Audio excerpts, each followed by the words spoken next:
Hello मेरे प्यारे students, आज हम क्लास 10th का फर्स्ट चैप्टर स्टार्ट करने वाले हैं। तो लाइफ प्रोसेसेस चैप्टर का नाम है और आज क्लास नंबर 1 है। Class number 1 of life processes. सबसे पहला क्वेश्चन कि what is life processes. Life processes क्या है? ऐसी बायोलॉजिकल एक्टिविटीज जो हमारी बॉडी को मेंटेन करने के लिए, डैमेज रिपेयर करने के लिए और सर्वाइवल के लिए इंपॉर्टेंट है, उसकी बात करेंगे। तो लाइफ प्रोसेसेस हम दोनों पार्ट्स में पढ़ेंगे।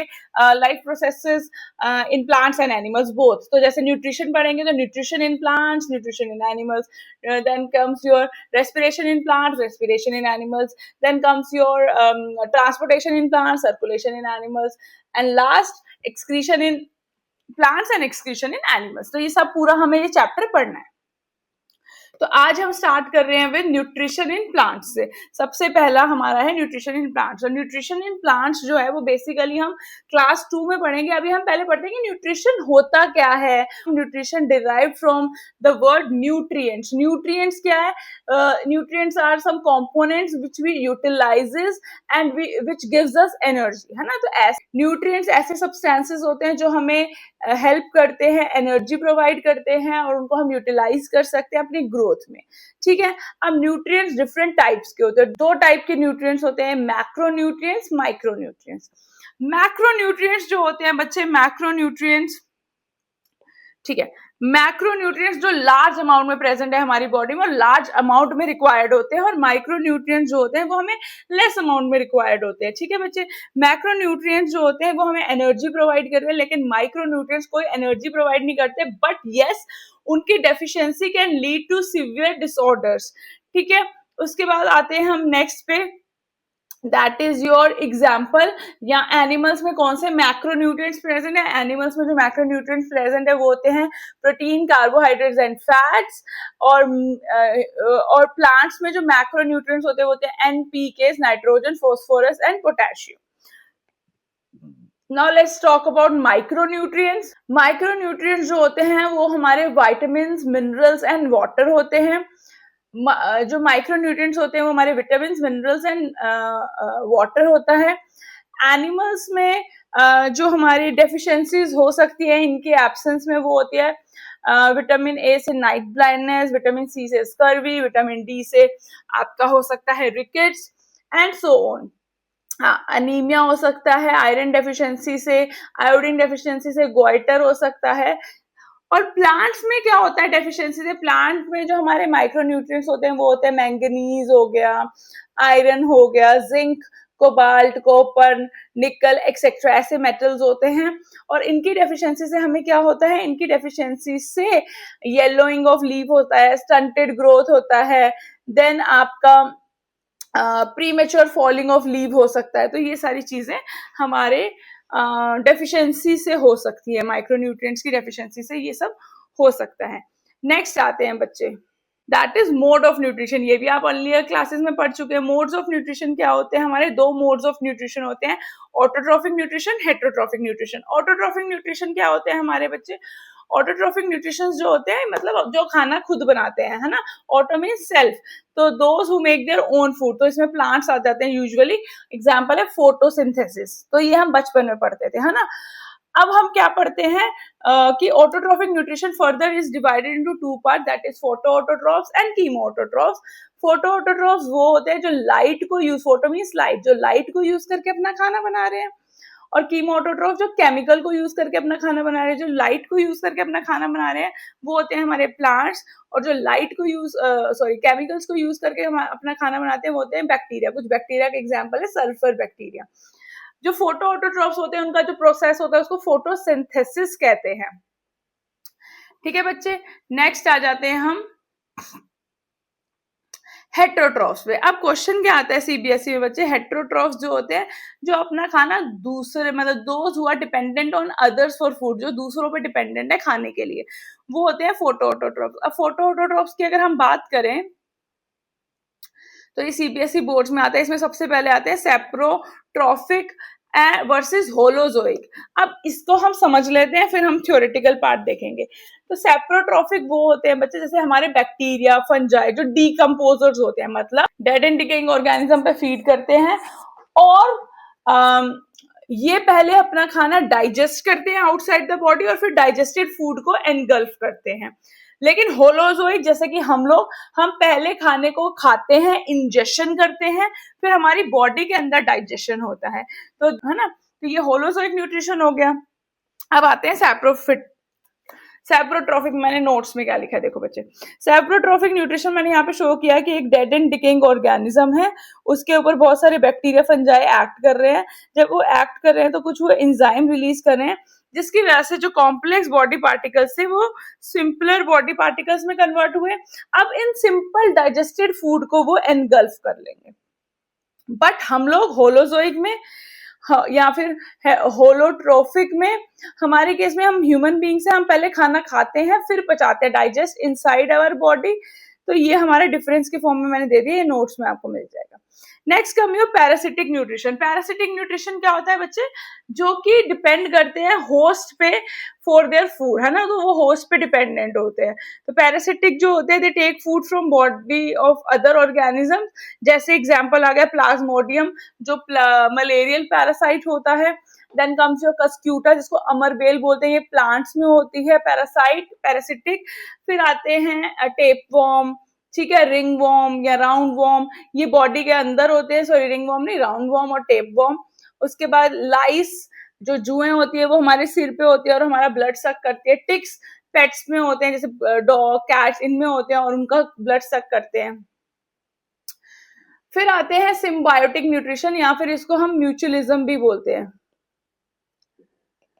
म्यूचुअलिज्म क्या होता है, mutual relationship between the organism. दो ऑर्गेनिज्म है, उन्होंने म्यूचुअली डिसाइड कर लिया है कि हम आपस में एक दूसरे को बेनिफिट करेंगे।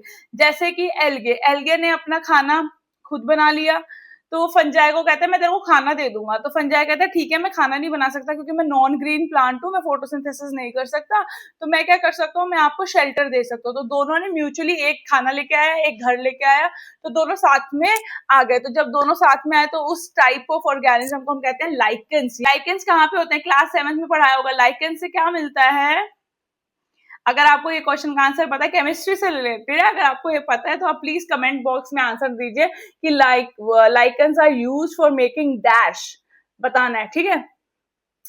फिर आते हैं पैरासिटिक का एक और टाइप होता है, कुछ बच्चों को स्कूल में टीचर बोलती है कि जो मस्किटोज होते हैं वो पैरासिटिक होते हैं, लेकिन जो मॉस्किटोज होते हैं वो पैरासिटिक का एक टाइप होता है, लेकिन क्योंकि they are not considered truly parasitic, क्योंकि पैरासाइट तो होस्ट की बॉडी से खाना ले रहे हैं, तो वो ब्लड तो ले रहे हैं मस्किटो, लेकिन वो उसकी बॉडी के ऊपर रहते नहीं है, इसलिए दे कम अंडर सैंगीवोर्स। सैंगीवोर्स मतलब जो ब्लड सकिंग ऑर्गेनिजम्स होते हैं, ब्लड सकिंग, तो ये हमारे मस्किटोज हो गए।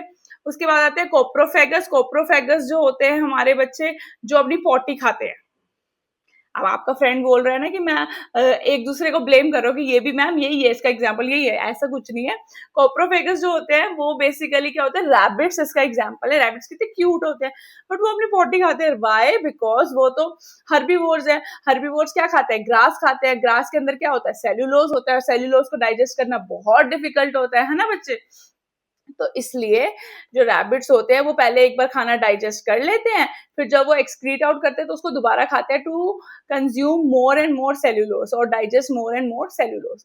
Last but not the least, mixotrophic.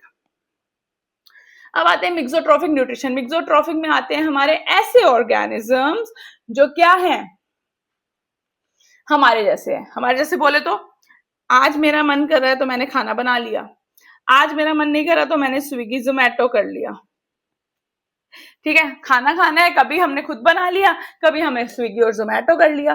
तो मिक्सोट्रॉफिक में आ जाते हैं हमारा Euglena. Euglena is a type of protozoa.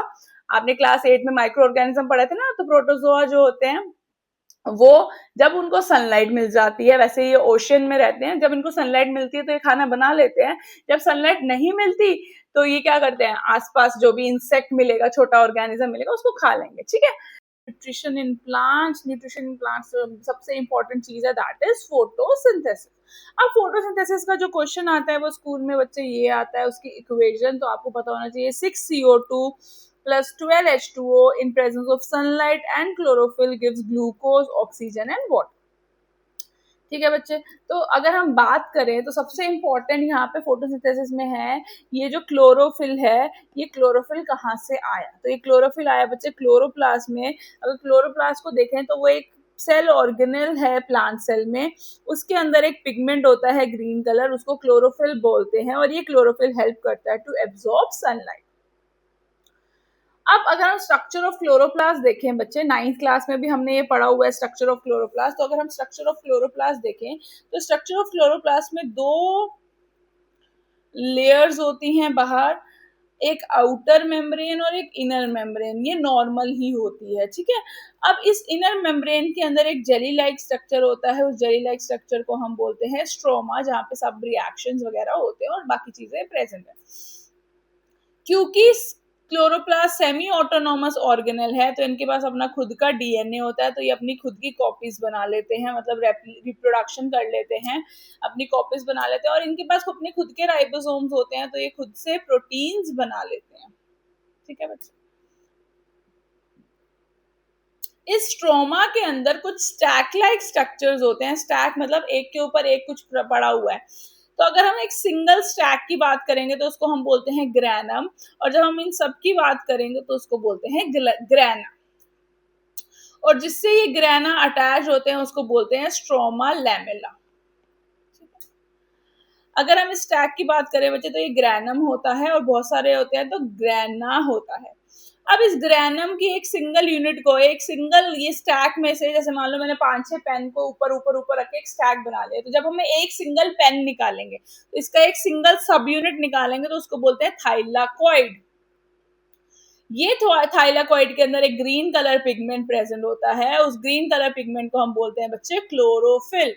अब ये क्लोरोफिल क्या करता है बच्चे, ये एब्जॉर्ब करता है सनलाइट को, और वो प्रोसेस होती है फोटोसिंथेसिस। दोबारा से क्लोरोफिल कहाँ पे प्रेजेंट है, इस ग्रैनम के एक सिंगल यूनिट को अगर हम ध्यान से देखें उसको बोलते हैं हम थाइलाकॉइड। ये थाइलाकॉइड के को जब हमने खोल के देखा तो उसमें से हमें मिला ग्रीन पिगमेंट, उस ग्रीन पिगमेंट को हम बोलते हैं क्लोरोफिल। ये क्लोरोफिल एब्जॉर्ब करता है सनलाइट और लास्ट में क्या होता है, फोटोसिंथेसिस। अगर हम बात करें बच्चे मैकेनिज्म ऑफ फोटोसिंथेसिस की, तो हमारा जो फोटोसिंथेसिस है बच्चे वो 2 पार्ट्स में होता है, एक होता है लाइट रिएक्शन और एक होता है बच्चे डार्क रिएक्शन। अगर लाइट रिएक्शन की हम बात करें तो लाइट रिएक्शन मतलब नाम से ही पता चल रहा है कि वो लाइट पे डिपेंडेंट है, वेयर एज डार्क रिएक्शन को अगर हम ध्यान से देखें तो वो लाइट इंडिपेंडेंट है, मतलब उसको लाइट से कुछ लेना देना नहीं है। लाइट है तब भी रिएक्शन होगा, नहीं है तब भी रिएक्शन हो जाएगा, ठीक है बच्चे। उसके बाद हम बात करते हैं लाइट डिपेंडेंट रिएक्शन में। लाइट रिएक्शन में एग्जैक्टली होता कहाँ पे है, व्हाट इज अ साइट। पहले एक ओलंपियाड होता था बच्चे, एनटीएससी, ये उनका फेवरेट क्वेश्चन होता था कि साइट फॉर लाइट रिएक्शन क्या है, कि लाइट रिएक्शन एग्जैक्टली हो कहाँ रहा है। तो हमारी लाइट कहाँ पे होती है, लाइट एब्जॉर्ब होती है, क्लोरोफिल करता है, क्लोरोफिल थाइलाकॉइड में प्रेजेंट है, थाइलाकॉइड ग्रैनम, और बहुत सारे ग्रैनम को ग्रैना कहते हैं। तो साइट फॉर लाइट रिएक्शन थी grana and site for dark reaction is stroma. अब होता क्या है एग्जैक्टली लाइट रिएक्शन में, फोटोलाइसिस ऑफ वाटर, मतलब जो वाटर है उसका ब्रेकडाउन होता है with the help of light. Photo means light, lysis means breakdown. तो वाटर के मॉलिक्यूल्स का क्या होता है, breakdown with the help of sunlight, ठीक है।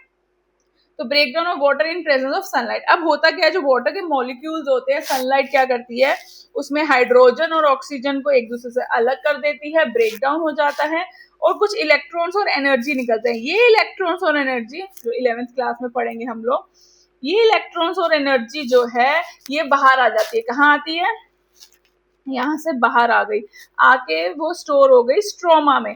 अभी स्ट्रोमा में क्या हो रहा है बच्चे, स्ट्रोमा में ये इलेक्ट्रॉन्स और एनर्जी एनवायरनमेंट से CO2 और कुछ एंजाइम जो ऑलरेडी स्ट्रोमा में प्रेजेंट है, ये चारों एक साइकिल परफॉर्म करते हैं, एक प्रोसेस होता है उसको बोलते हैं कैल्विन साइकिल। उसके बहुत सारे स्टेप्स होते हैं जिसके रिजल्ट में हमें ग्लूकोज मिलता है in the form of food मिलता है in the form of glucose, जिसको हम ग्रोथ के लिए यूटिलाइज करते हैं। अगर हम प्लांट्स हैं तो हम अपनी ग्रोथ में यूटिलाइज करेंगे, और जो बच जाएगा उसको हम स्टोर कर देंगे in the form of starch, उसको हम स्टोर कर देंगे एज स्टार्च के फॉर्म में हमने उसको स्टोर कर दिया। ठीक है बच्चे,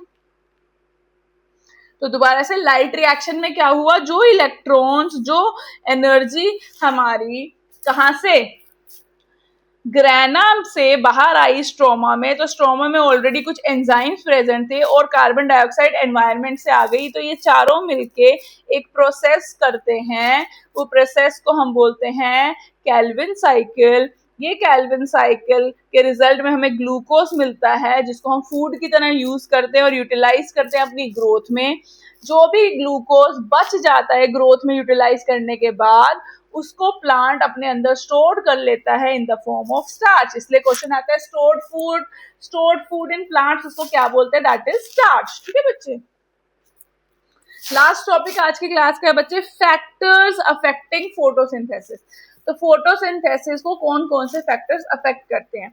सबसे पहले, जितना ज्यादा क्लोरोफिल होगा उतना अच्छा रेट ऑफ फोटोसिंथेसिस होगा। जितना ज्यादा वाटर होगा या जितना कम वाटर, मतलब डायरेक्टली प्रोपोर्शनल है, अगर वाटर कम है तो रेट ऑफ फोटोसिंथेसिस भी डिक्रीज हो जाएगा। सनलाइट ज्यादा है तो फोटोसिंथेसिस भी ज्यादा होगा, और CO2 ज्यादा है तो भी फोटोसिंथेसिस का रेट जो होगा वो ज्यादा होगा। यहाँ पे एक है, जो सनलाइट है, एक लिमिट तक, जैसे जैसे सनलाइट बढ़ेगी एक लिमिट तक वैसे वैसे फोटोसिंथेसिस होगा, लेकिन मान लो हमारे पौधे का ऑप्टिमम टेम्परेचर, ऑप्टिमम मतलब जो रिक्वायर्ड टेम्परेचर है खाना बनाने के लिए, वो 40 डिग्री सेल्सियस है। अब 40 डिग्री से भी ऊपर चला गया अगर हमारा सनलाइट टेम्परेचर और बढ़ गया, तो उस टाइम पे फोटोसिंथेसिस रुक जाता है, डिक्रीज हो जाता है उस टाइम के लिए, क्योंकि हाई हीट में, ज्यादा धूप में जो जो एंजाइम्स है, जो प्रोसेस कंप्लीट कराते हैं, वो डीनेचर हो जाते हैं, मतलब वो काम नहीं करते, और जब वो काम नहीं करते तो फोटोसिंथेसिस भी नहीं होगा। वो कौन सा केस है, एक्सेप्शनल केस है, जब बहुत ज्यादा टेम्परेचर हो गया। नॉर्मली क्लोरोफिल बढ़ेगा, सनलाइट बढ़ेगी, CO2 बढ़ेगा तो फोटोसिंथेसिस भी बढ़ेगा, वाटर कम होगा तो फोटोसिंथेसिस भी कम हो जाएगा। Nutrition in animals, nutrition in animals की अगर हम बात करें बच्चे, तो nutrition in animals is nothing but basically it is 5 step process: ingestion, digestion, absorption, assimilation and egestion. तो ये 4-5 चीजें जो हैं वो हमारे न्यूट्रिशन इन एनिमल्स का इंपॉर्टेंट पार्ट है। ठीक है, अगर हम इंजेशन की बात करें बच्चे, इंजेशन मतलब इनटेक ऑफ फूड, जब हमने सिर्फ खाना खाया। डाइजेशन में क्या होता है, जब खाना अंदर गया तो उसका ब्रेकडाउन हुआ, कॉम्प्लेक्स पार्टिकल से उसको हमने कन्वर्ट कर दिया बच्चे सिंपल पार्टिकल्स में। एब्जॉर्प्शन की बात करें तो जो न्यूट्रिएंट्स होते हैं वो एब्जॉर्ब होते हैं ब्लड में, और वो रीच करते हैं different parts of the body via blood. ठीक है, और अब वो डिफरेंट पार्ट्स तक पहुंच गया तो हुआ एसिमिलेशन। अब वो मान ली ये सेल है, यहाँ तक न्यूट्रिशन पहुंच गया है, ये न्यूट्रिशन जब तक ये सेल यूटिलाइज नहीं करेगा अपनी ग्रोथ में, तो ये सारा प्रोसेस क्या है, वेस्ट हो जाएगा।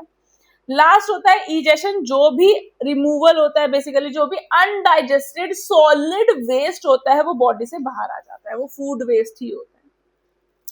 अब एक क्वेश्चन आता है जो बहुत कंफ्यूजिंग है, that is what is egestion and what is excretion. दोनों का डिफरेंस पता होना चाहिए। इजेशन इज वो सिर्फ डाइजेस्टिव सिस्टम में होता है बच्चे, तो इसमें जो भी अनडाइजेस्टेड सॉलिड वेस्ट है वो रेक्टम में स्टोर होता है और एनल ओपनिंग, एनस के थ्रू बाहर आ जाता है, तो ये होता है इजेशन। मतलब जो खाना है अनडाइजेस्टेड सॉलिड वेस्ट, वो ही इजेशन का पार्ट है।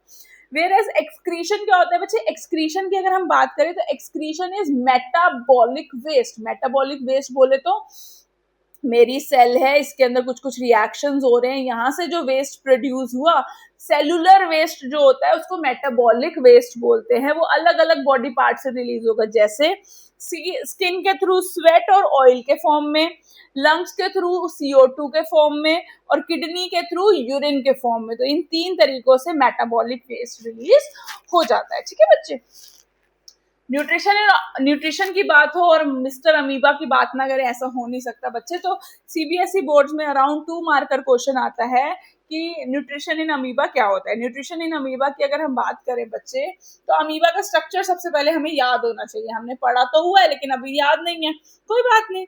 अमीबा के पास ऐसी एक सेल मेम्ब्रेन होती है बच्चे, उस मेम्ब्रेन के अंदर होता है साइटोप्लाज्म।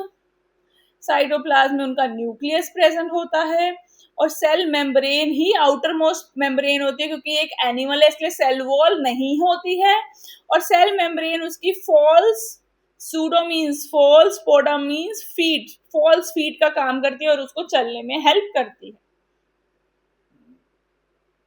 अब स्टार्ट करते हैं न्यूट्रिशन इन अमीबा। तो सबसे पहले अमीबा के बाद जब कोई खाना आया तो वो अपने सूडोपोडिया को ही इस फॉर्म में कर लेगा ताकि वो इजिली इंजेशन यानी कि एनगल्फ कर सके फूड पार्टिकल्स को।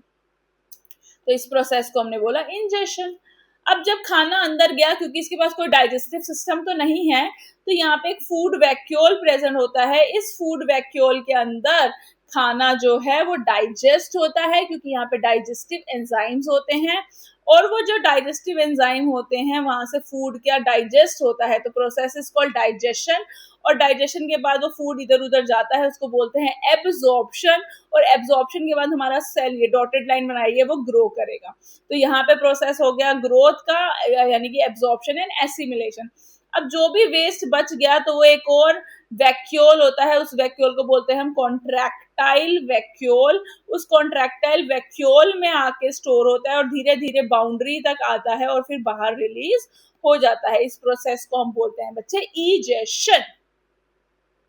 ठीक है, अब आते हैं digestion in human being. Digestion in human beings में आपको पहले डायग्राम बनाना है। सबसे पहले माउथ बनाएंगे, माउथ को हम ऐसे बाइफरकेट करते हैं, नेजल चैम्बर और माउथ को।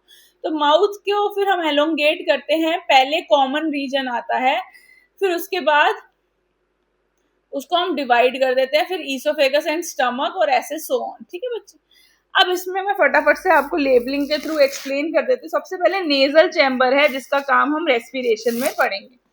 माउथ को बोलते हैं बच्चे बकल कैविटी। बकल कैविटी में सब आ गया, माउथ, टंग, सलाइवी ग्लैंड, सब कुछ। फूड जो है यहाँ से common path for food and air में जाएगा, जिसको हम बोलते हैं बच्चे फेरिंग्स। Very important. फेरिंग्स के बाद ओपनिंग होती है दो, एक होती है ग्लोटिस जो ओपनिंग है ट्रैकिया की, और एक होती है ईसोफेगस। अब वो ट्रैकिया में ना चला जाए तो वहां पे एक फ्लैप लाइक स्ट्रक्चर होता है, उसको हम बोलते हैं एपिग्लोटिस। ये एपिग्लोटिस क्लोज हो जाता है वाइल स्वॉलोइंग। जब हम खाना निगलते हैं तो ये बंद हो जाता है ताकि जो भी फूड पार्टिकल्स है वो ट्रैकिया में ना चला जाए, क्योंकि कॉमन पाथवे से आता है, दैट इज फेरिंग्स। अब ईसोफेगस की बात करें तो ईसोफेगस एलोंगेटेड स्ट्रक्चर है, वो जाके एक जे शेप स्ट्रक्चर में खत्म होता है, उसको हम बोलते हैं स्टमक। ये स्टमक जो होता है इसके अंदर तीनों होते हैं, एचसीएल, पेप्सिन एंड म्यूकस। तीन चीजें होती है, गैस्ट्रिक ग्लैंड्स, गैस्ट्रिक जूसेस बोल दो। ठीक है, अब स्टमक के थ्रू अब नीचे को जाएगा। नीचे कहाँ पे? Small intestine. तो स्टमक जहाँ पे ऐसे कर्व हो रही है, यहाँ से स्मॉल इंटेस्टाइन स्टार्ट हो जाता है। इस पार्ट को हम बोलते हैं ड्यूडेनम। इस पार्ट को 1 नंबर को हम बोलते हैं ड्यूडेनम। ड्यूडेनम फर्दर ऐसे कॉइल स्ट्रक्चर होता है, उसको हम सेकंड को बोलते हैं जेजुनम, और लास्ट वाले रीजन को बोलते हैं इलियम। ठीक है, अब जहाँ पे ये ड्यूडेनम होता है वहां पे एक हमारी पाइप आके अटैच होती है। किसकी पाइप? लिवर की पाइप। उस पाइप को हम बोलते हैं बाइल डक्ट, क्योंकि इस पाइप से आता है बाइल जूस, जो कहाँ पे बना था? लिवर में, और स्टोर हो जाता है गॉल ब्लैडर में। फिर अगर हम पैनक्रियाज की बात करें तो पैनक्रियाज ऐसा लीफ लाइक स्ट्रक्चर है, उसकी ट्यूब को बोलते हैं पैनक्रियाटिक डक्ट, और पैनक्रियाटिक जूसेस उसमें से निकलते हैं जो फर्दर डाइजेशन में हेल्प करते हैं। ठीक है बच्चे, उसके बाद आते हैं हम लार्ज इंटेस्टाइन। जब यहाँ पे ये पाइप खत्म हुई तो लार्ज इंटेस्टाइन का कौन सा स्ट्रक्चर स्टार्ट हुआ बच्चे? ये स्टार्ट हुआ रीजन, उसको बोलते हैं हम सीकम। ये गोल स्ट्रक्चर को सीकम। फिर ऊपर की तरफ जा रहा है असेंडिंग कोलोन, ये होता है ट्रांसवर्स कोलोन, और ये होता है डिसेंडिंग कोलोन। लास्ट में आता है रेक्टम, जहाँ पे वेस्ट स्टोर्ड रहता है जब तक ब्रेन मैसेज नहीं देता कि वॉशरूम जाना है। लास्ट इज बच्चे ओपनिंग, उसको हम बोलते हैं बच्चे एनस। तो अगर हम डाइजेशन इन ह्यूमन बीइंग्स की बात करें बच्चे, तो डाइजेशन इन ह्यूमन बीइंग में सबसे पहले जो टर्म आती है वो है बच्चे इंजेशन। इंजेशन मतलब इनटेक ऑफ फूड। तो वो जैसे हमने अपनी बक्कल कैविटी में खाना एंटर हुआ, यानी कि माउथ में खाना एंटर हुआ, तो इंजेशन प्रोसेस वहीं पे खत्म हो गई। डाइजेशन में क्या होता है? जैसे कि हमारा माउथ है, तो डाइजेशन वाले में कैसे होता है बच्चे?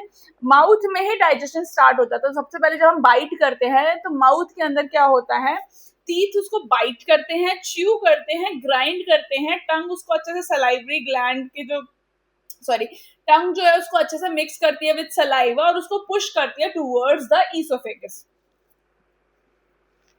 अगर हम बात करें बच्चे सलाइवरी ग्लैंड की, तो सलाइवरी ग्लैंड रिलीज करते हैं सलाइवा और को एक एंजाइम रिलीज करते हैं दैट इज सलाइवरी अमाइलेज। ये सलाइवरी अमाइलेज जो है बच्चे, इस ये 3 पेयर ऑफ सलाइवरी ग्लैंड से रिलीज होता है। कौन कौन से 3 पेयर्स होते हैं बच्चे? चीक के पास होते हैं पैरोटिड ग्लैंड्स, दोनों तरफ होते हैं तो पेयर हो गया 1। एक होते हैं टंग के नीचे और सबलिंगुअल 2 पेयर, और एक होते हैं लोअर जॉ के पास, उनको बोलते हैं सब मैंडिबुलर। तो 3 पेयर ऑफ सलाइवरी ग्लैंड्स होते हैं, ये रिलीज करते हैं सलाइवरी अमाइलेज। तो हमने कहा कि हमारा जो डाइजेशन है वो माउथ में ही स्टार्ट हो गया। अब वो कैसे स्टार्ट हो गया बच्चे?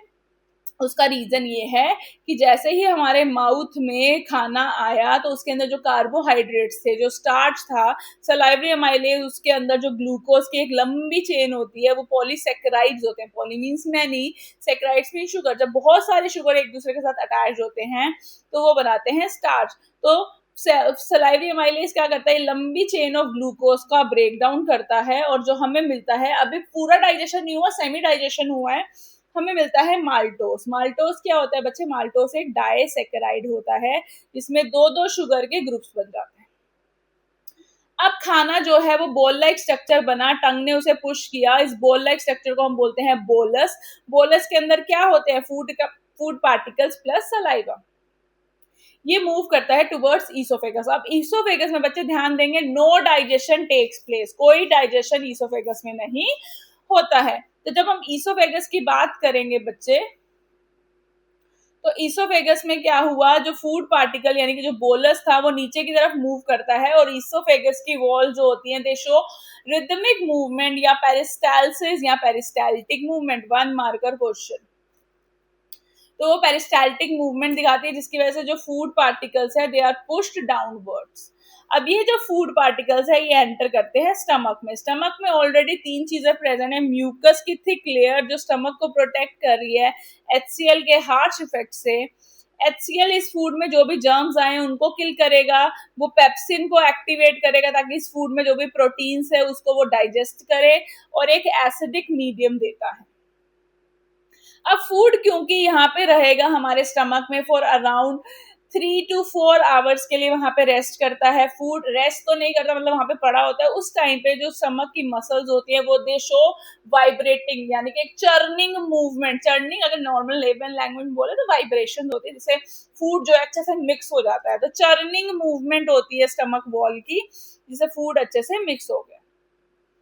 अब ये फूड वहां पे क्या बन जाता है? सेमी सॉलिड स्ट्रक्चर, जिसके अंदर HCl प्रोटीन का ब्रेक डाउन हो रखा है, पूरा नहीं थोड़ा सा, और हमारे कार्बोहाइड्रेट तो माउथ से टूट फूट के आए थे, तो ये जो स्ट्रक्चर बना इसको बोलते हैं हम काइम। अब ये काइम जो है ये स्टमक, अब स्मॉल इंटेस्टाइन का रोल है। अब ये काइम जो स्टमक में प्रेजेंट था वो यहाँ से जाएगा टूवर्ड्स स्मॉल इंटेस्टाइन।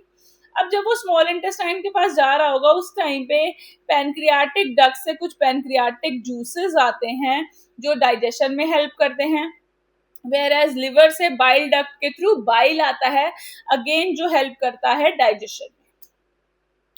और इंटेस्टाइन कहता है कि ठीक है, जब सब कुछ ना कुछ भेज रहे हैं तो मैं भी इंटेस्टाइनल जूसेस रिलीज कर देता हूँ। तो एग्जैक्टली होता क्या है बच्चे?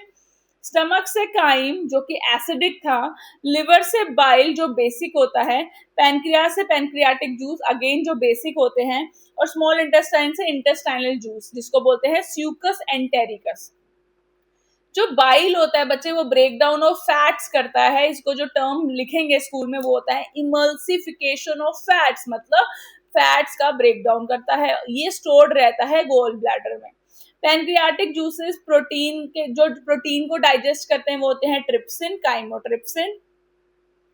जो कार्बोहाइड्रेट्स को डाइजेस्ट करते हैं वो होते हैं पैंक्रियाटिक अमाइलेजेस, कार्बोक्सिलेजेस, ठीक है। लिपिड डाइजेस्ट जो करते हैं उसको बोलते हैं लाइपेजेस। तो ये सारे वहां पे कहाँ पे मिल गए? अब स्मॉल इंटेस्टाइन में। अब एग्जैक्टली होगा क्या? जब यहाँ से काइम, यहाँ से बाइल, यहाँ से पैनक्रियाटिक जूस और यहाँ से कुछ इंटेस्टाइनल जूस मिक्स होते हैं, करते करते करते करते सारी चीजें अपनी सिंगल सिंपलर फॉर्म में आ जाती है, डाइजेशन कंप्लीट हो जाता है, ब्रेकडाउन कंप्लीट हो जाता है। अब जो स्ट्रक्चर बना, जो ब्लड के through different different body parts तक जाएगा, उसे बोलते हैं हम काइल। ये काइल बेसिक होता है नेचर में। अब ये chyme plus bile plus pancreatic juice plus intestinal जब डाइजेशन होता गया होता गया होता गया, तो जो हमें रिजल्टेंट स्ट्रक्चर मिला वो था काइल। अब ये काइल हेल्प करता है, मतलब काइल ही एब्जॉर्ब होता है। अब एब्जॉर्प्शन में क्या होता है? एब्जॉर्प्शन होता है हमारा स्मॉल इंटेस्टाइन में बच्चे। तो स्मॉल इंटेस्टाइन में जब एब्जॉर्प्शन होगा, तो स्मॉल इंटेस्टाइन में हमारे कुछ फिंगर लाइक प्रोजेक्शंस हैं। सबसे पहले तो वो हमारे सरफेस एरिया इंक्रीज, सबसे पहले वो सरफेस एरिया इंक्रीज करते हैं, किसका? स्मॉल इंटेस्टाइन का, so that more and more absorption हो सके। ठीक है, तो जैसे ये इंटेस्टाइन की ट्यूब है, उसको कट करके हमने कट करा और ऊपर से देख रहे हैं, हम इसको झांक के देख रहे हैं इसके अंदर, तो कुछ ऐसे फिंगर लाइक प्रोजेक्शन होते हैं, इनको विलाय कहते हैं। ये विलाय जो है सरफेस एरिया इंक्रीज करते हैं, ब्लड वेसल में रिच होते हैं, they are rich in blood vessel, जिसको हम बायोलॉजिकल टर्म में कहते हैं दे आर हाईली वेस्कुलराइज्ड। ठीक है, हाईली वेस्कुलराइज्ड होते हैं ये। Digestion of food is absorbed by finger, जो डाइजेस्टेड फूड होता है, ये finger like projection villi absorb करना स्टार्ट करता है। जब एब्सॉर्ब होता है तो डिफरेंट डिफरेंट बॉडी ऑर्गन तक वो ब्लड के थ्रू पहुंचता है, तो ये प्रोसेस होती है एब्सॉर्प्शन। तो स्मॉल इंटेस्टाइन में जितना भी काइल है उसका एब्सॉर्प्शन हुआ। लार्ज इंटेस्टाइन में देखते हैं किसका एब्सॉर्प्शन हुआ। तो लार्ज इंटेस्टाइन में ज्यादा कुछ एब्सॉर्प्शन होता नहीं है, यहाँ से सॉलिड वेस्ट गया, एंटर करता है लार्ज इंटेस्टाइन में, सीकम उसको ऊपर की तरफ भेज देता है, असेंडिंग कॉलन ऊपर की तरफ भेजता है, ट्रांसवर्स कॉलन में थोड़ा सा एब्सॉर्प्शन होता है ऑफ ड्रग्स एंड वाटर। अब यहाँ पे ड्रग्स वो वाले ड्रग्स नहीं, मतलब मेडिसिन। तो यहाँ पे ट्रांसवर्स कॉलन में हमारे मेडिसिन एंड वाटर का एब्सॉर्प्शन होता है। फिर डिसेंडिंग कॉलन में कुछ नहीं होता, रेक्टम और एनस में ऐसा कुछ एब्सॉर्प्शन वाला स्ट्रक्चर नहीं है। फिर होता है एसिमिलेशन। अब utilization of the absorb food और nutrient for their functioning by different body cells, उसको हम बोलते हैं एसिमिलेशन। अब ब्लड के through different different body cells तक वो पहुंच गया है और अब होता है एब्सॉर्प्शन। ठीक है, अब होता है बच्चे ईजेशन। ईजेशन क्या होता है? ईजेशन होता है बच्चे, आपको मैंने अभी थोड़ी देर पहले बताया था कि सॉलिड फूड पार्टिकल, जो सॉलिड वेस्ट है, अनडाइजेस्टेड वेस्ट, उसके बारे में हम बात कर रहे हैं, सॉलिड अनडाइजेस्टेड वेस्ट के बारे में बात कर रहे हैं। तो क्या होता है ईजेशन के लिए कौन रिस्पॉन्सिबल है, कौन सा स्ट्रक्चर में होता है? रेक्टम। तो solid waste is stored in rectum until neural reflex arises, मतलब न्यूरल मींस ब्रेन जब तक ये मैसेज नहीं करेगा कि जाओ वॉशरूम चले जाओ, तब तक रेक्टम क्या करेगा? स्टोर रखेगा उस वेस्ट को, एंड देन फिर removal of undigested solid waste through anus, उसको हम बोलते हैं ईजेशन। ठीक है बच्चे, तो अबाउट रेस्पिरेशन। रेस्पिरेशन क्या होता है? Break down of food material, यानी कि ऑक्सीडेशन ऑफ फूड। तो इसमें क्या होता है, जो भी हमारा फूड पार्टिकल था, जैसे यूजुअली हमारी बॉडी में फूड पार्टिकल क्या होता है? ग्लूकोज। उस ग्लूकोज का ब्रेक डाउन होना ताकि हमें एनर्जी मिल सके, उसको रेस्पिरेशन कहते हैं। ठीक है बच्चे, अब रेस्पिरेशन से पहले आते हैं, there are two types of process, एक कैटाबॉलिक प्रोसेस होती है और एक एनाबॉलिक प्रोसेस होती है। कैटाबॉलिक प्रोसेस अगर हम ध्यान से देखें तो कैटाबॉलिक प्रोसेस में क्या होता है? ब्रेक डाउन होता है, किसी भी सब्सटेंस का ब्रेकडाउन होता है ताकि हमें रिजल्ट में जो नई नई चीजें मिले, जैसे रेस्पिरेशन, ग्लूकोज का ब्रेकडाउन हुआ to get CO2, water and energy. ठीक है बच्चे, फिर आते हैं हम एनाबॉलिक प्रोसेस पे। एनाबॉलिक प्रोसेस की अगर हम बात करें तो इसमें क्या होता है? मेकिंग। जब बहुत सारी चीजें मिलके एक सब्सटेंस बनाती हैं उसको एनाबॉलिक प्रोसेस कहते हैं, जैसे फोटोसिंथेसिस। अगर हम टाइप्स ऑफ रेस्पिरेशन देखें बच्चे, तो there are two types of respiration, aerobic respiration and anaerobic respiration. Aerobic respiration की अगर हम बात करें बच्चे, तो ये होती है इन प्रेजेंस ऑफ ऑक्सीजन।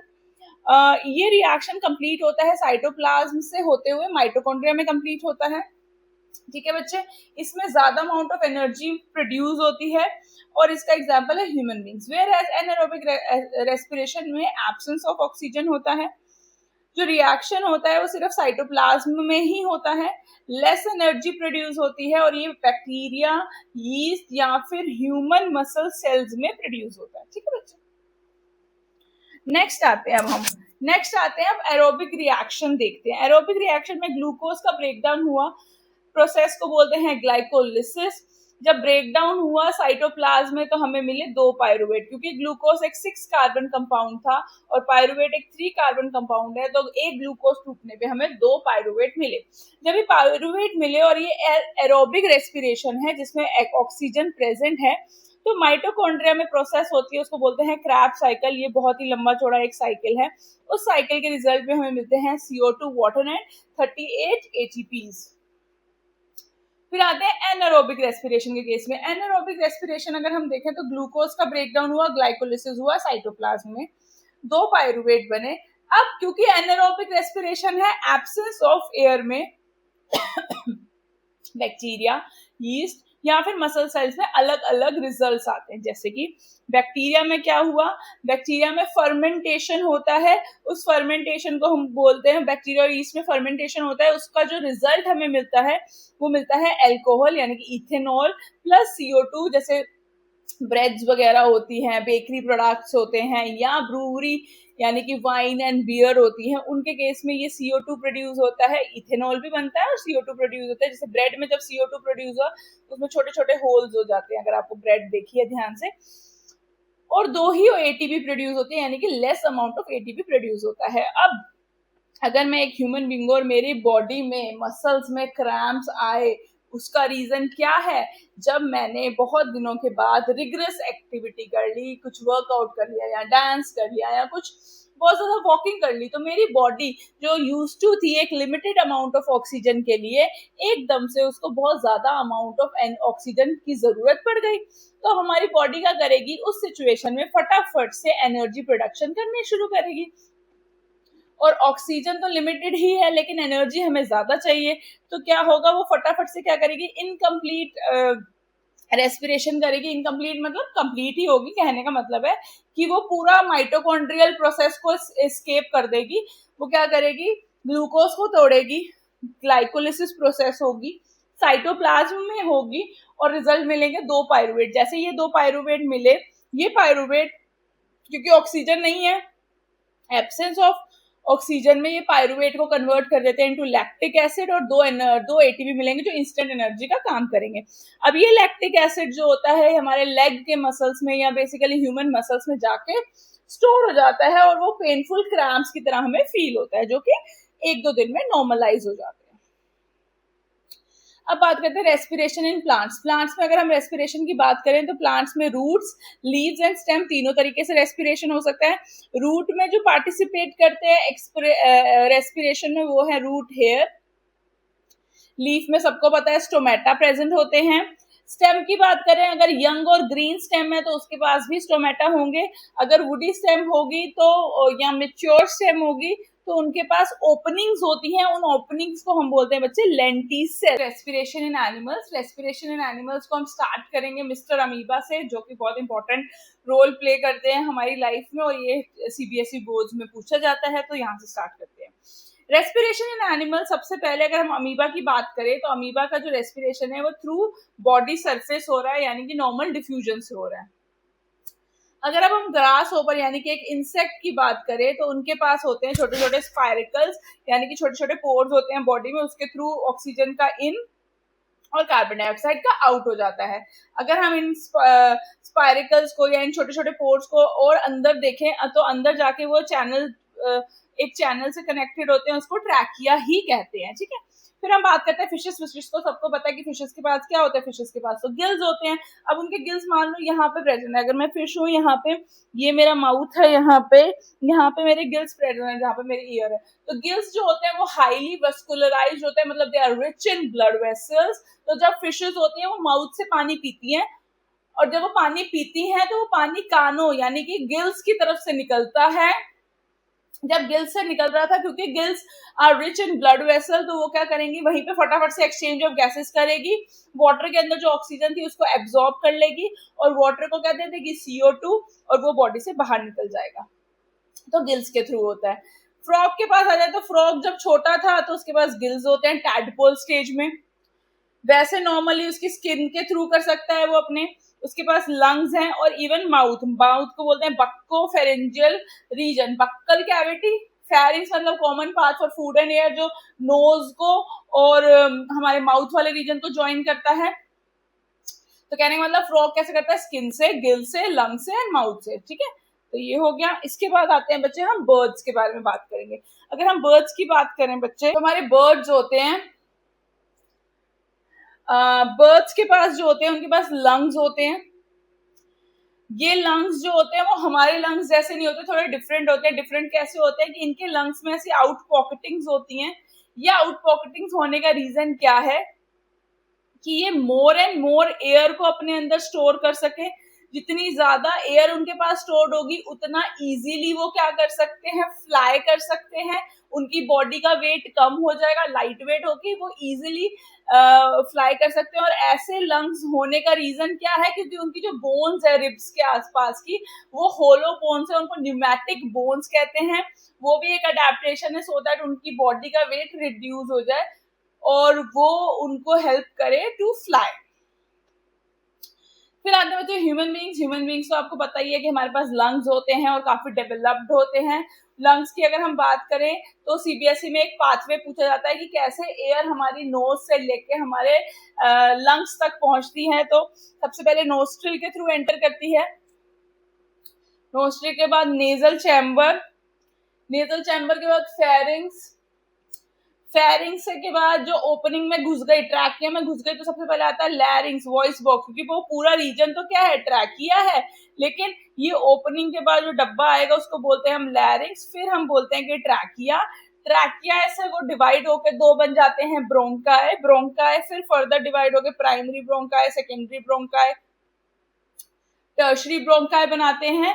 और ये ब्रोंकाई फिर आगे कन्वर्ट होते हैं ब्रोंकियोल्स और फिर एल्वुलाई। ये सब होने का रीजन क्या है कि उनकी लेयर जो है वो थिन हो रही है फॉर एक्सचेंज ऑफ गैसेस, ठीक है बच्चे। फिर हम एक डायग्राम से ह्यूमन रेस्पिरेटरी सिस्टम को थोड़ा अंडरस्टैंड करते हैं। ह्यूमन रेस्पिरेटरी सिस्टम को ध्यान से देखेंगे तो नेजल चैम्बर है, common path for food and air है फेरिंग्स, ट्रैकिया की ओपनिंग को बोलते हैं ग्लोटिस, ग्लोटिस को जो कवर करता है उसको बोलते हैं एपिग्लोटिस, एपिग्लोटिस के बाद अंदर होते हैं यहाँ पे लैरिंग्स,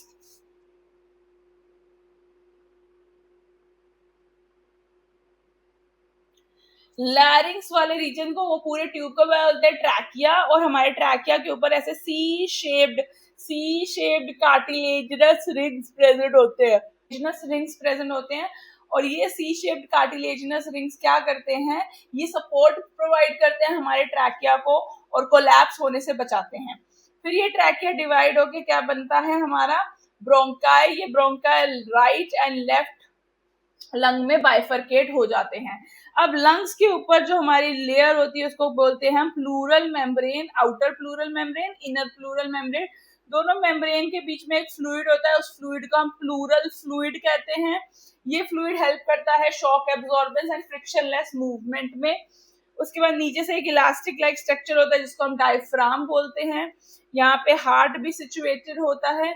और ये जो ब्रोंकाई है इसकी ब्रांचिंग होके लास्ट में हमें एक सैक लाइक स्ट्रक्चर मिलता है जिसको हम एल्वुलाई सैक या एल्वुलाई बोलते हैं। यहाँ पे क्या होती है, exchange of gases. Human respiratory system की हमने क्लास देखी थी, उसमें हमने देखा था कि कैसे लंग्स जो होते हैं हमारे प्रेजेंट होते हैं। हमने पढ़ा था कि कैसे लंग्स होते हैं, दो लंग्स होते हैं, प्लूरल मेम्ब्रेन होती है, नीचे डायफ्राम प्रेजेंट होता है, हार्ट की अकोमोडेशन के लिए भी एक जगह होती है जिसको हम कार्डियक नॉच बोलते हैं, ट्रैकिया होता है, सी शेप कार्टिलेजिनस रिंग्स होती है, ठीक है। अब हमने एक चीज देखी थी कि जो हमारा ट्रैकिया है वो बाइफरकेट करेगा और हमने कहा था कि वो बाइफरकेट करके अलग अलग लंग्स में जाएगा। अब बाइफरकेशन क्यों होती है, सबसे पहले तो क्योंकि यहाँ पे जो ब्रोंकाई होते हैं ये थिक वॉल्ड होते हैं और ये जो एल्वुलाई होता है ये बहुत ही थिन वॉल्ड होता है। तो इस थिक वॉल से थिन वॉल तक का ये पूरा क्या कह सकते हैं जर्नी है, तो उसमें क्या होता है, ये थिक वॉल से जब पहली लेयर कम होती है उसको बोलते हैं प्राइमरी ब्रोंकाई, फिर जब दोबारा थिनिंग होती है और सेकेंड लेयर कम होती है उसको बोलते हैं सेकेंडरी ब्रोंकाई, फिर एक दो लेयर जब और कम होती है उनको बोलते हैं टर्शरी ब्रोंकाई। उसके बाद जब लास्ट एल्वियोलर से पहले जो लास्ट स्टेप होता है जो ऑलरेडी थिन हो जाती है उसको बोलते हैं ब्रोंकियोल, और ब्रोंकियोल के बाद जो आता है हमारा बिल्कुल ही सिंगल सेल लेयर्ड स्ट्रक्चर उसको एल्वियोलाई सैक बोलते हैं। और यहाँ पे क्या होता है बच्चे, exchange of gases and they are also rich in blood vessel और you can say highly vascularised. ठीक है, फिर आते हैं एक्सचेंज ऑफ गैसेस में। बच्चे एक्सचेंज ऑफ गैसेस को जूम करके दिखाया, ये क्वेश्चन आता है सीबीएसई बोर्ड्स में अराउंड 2 से 3 नंबर का बच्चे। अगर हम देखें एल्वियोलाई, दोनों केस में एल्वियोलाई बनाए हैं और एक ब्लड वेसल हमने अलग से ड्रॉ करी है। वैसे ब्लड वेसल इसी क्लाउड लाइक स्ट्रक्चर में ही होती है क्योंकि ये हाईली वेस्कुलराइज्ड होते हैं, लेकिन हम कैसे समझेंगे कि कैसे उसके अंदर एक्सचेंज हो रहा है, तो हमने एक ब्लड वेसल को जूम कर लिया। तो जब बॉडी के डिफरेंट पार्ट से बच्चे CO2 आया, बहुत सारा CO2 आया और उसकी कंसंट्रेशन यहाँ ज्यादा थी एज कम्पेयर टू एल्वियोलाई, तो वो हायर से लोअर रीजन चला गया। सिमिलरली जो ऑक्सीजन थी उसकी कंसंट्रेशन यहाँ पे बहुत ज्यादा थी तो वो भी हायर से लोअर आ गई। तो ऐसे करते करते एल्वियोलाई जो थे वो CO2 जो था वो एल्वियोलाई में गया और एल्वियोलाई से वो आउटर एनवायरनमेंट में चले गए। और सिमिलरली ऑक्सीजन जो था एल्वियोलाई से कहाँ गया, हमारी ब्लड वेसल में, और ब्लड वेसल से वो डिफरेंट बॉडी पार्ट्स तक चला जाएगा। अब आता है हमारा ब्रीदिंग मैकेनिज्म कि कैसे हम ब्रीद करते हैं, कैसे हम सांस लेते हैं बच्चे। तो उसकी दो प्रोसेस होती है, इनहेलेशन एंड एक्सहेलेशन। इनहेलेशन मतलब इंस्पायरेशन या फिर एक्सहेलेशन का मतलब है एक्सपायरेशन। तो ये दोनों सेम टर्म है। अब इनके अंदर जो इन्वॉल्व स्ट्रक्चर होते हैं वो होते हैं बच्चे डायफ्राम। डायफ्राम कौन सा था, वो इलास्टिक लाइक स्ट्रक्चर। ठीक है, जैसे यहाँ मैंने ड्रॉ करा है, डायफ्राम इन्वॉल्व है। लंग्स के ऊपर हमारी रिब्स होती हैं, रिब केज, तो वो रिब्स इन्वॉल्व है। इन सबको रिब्स को फ्यूज करने के लिए सेंटर वाली जो रिब होती है, जो बोन होती है, उसको बोलते हैं स्टर्नम, और स्टर्नम को दूसरा नाम है ब्रेस्ट बोन। ठीक है, अब ये जो रिब्स होती है ये साइड से कैसे कनेक्टेड होती है, साइड में कुछ मसल्स होते हैं, उनको इंटरनल इंटरकोस्टल या एक्सटर्नल इंटरकोस्टल मसल कहते हैं। तो हमने एक नॉर्मल लिख दिया कोस्टल मसल। ये coastal muscle stretching of lungs and normalising of lungs में हेल्प करते हैं। ठीक है, तो ये चार चीजें हमारे लंग्स को हेल्प करते हैं टू ब्रीथ। अब आते हैं कैसे, इनहेलेशन, जब हमें सांस लेनी है सबसे पहले अपना हाथ यहाँ रखेंगे और सांस लेंगे। तो जब हम सांस ले रहे हैं तो हम खुद भी ऊपर उठ रहे हैं और अंदर से भी कुछ ऐसा लग रहा है कि वो ऊपर की तरफ और बाहर की तरफ उठ के आ रहा है। तो इनहेलेशन के केस में क्या हो, जैसे ये हमारे लंग्स थे, नॉर्मल साइज के नीचे डायफ्राम था और हमारी रिब्स थे। सबसे पहले ये जो डायफ्राम होता है ये अपने आप को स्ट्रेच कर लेता है, फ्लैट हो जाता है। जैसे ये फ्लैट होगा तो हमारे लंग की जो कैपेसिटी है नीचे से वो बढ़ गई। जब ये लंग्स की कैपेसिटी नीचे से बढ़ गई तो यहाँ पे लंग की क्वांटिटी बढ़ गई। उसके बाद भी देखो ये वाली जो मसल्स थी, स्टर्नम थी, रिब्स थी, ये सब अपने आप को आउटवर्ड एंड अपवर्ड मूव करते हैं। आउटवर्ड मतलब बाहर, अपवर्ड मतलब ऊपर की तरफ, जिसकी वजह से ओवरऑल लंग कैपेसिटी बढ़ गई। और एनवायरनमेंट के कंपैरिजन में यहाँ पे बहुत ही कम ऑक्सीजन है इस एरिया में, तो oxygen will move from higher to lower concentration region, बहुत सारी ऑक्सीजन हो गई। या फिर दूसरा कि यहाँ पे लंग्स के अंदर लो प्रेशर जनरेट होकर बाहर प्रेशर ज्यादा था ऑक्सीजन का, तो ऑक्सीजन बाहर से अंदर की तरफ आ गई। ठीक है, नेक्स्ट आते हैं एक्सहेलेशन। अब पेट पे हाथ रख के सांस बाहर छोड़नी है। तो जब हम सांस बाहर छोड़ रहे हैं तो पेट अंदर जा रहा है। अब इसमें क्या होता है, सबसे पहले जो हमारा डायफ्राम था वो वापस नॉर्मल हो गया, अपनी डोम शेप में आ गया।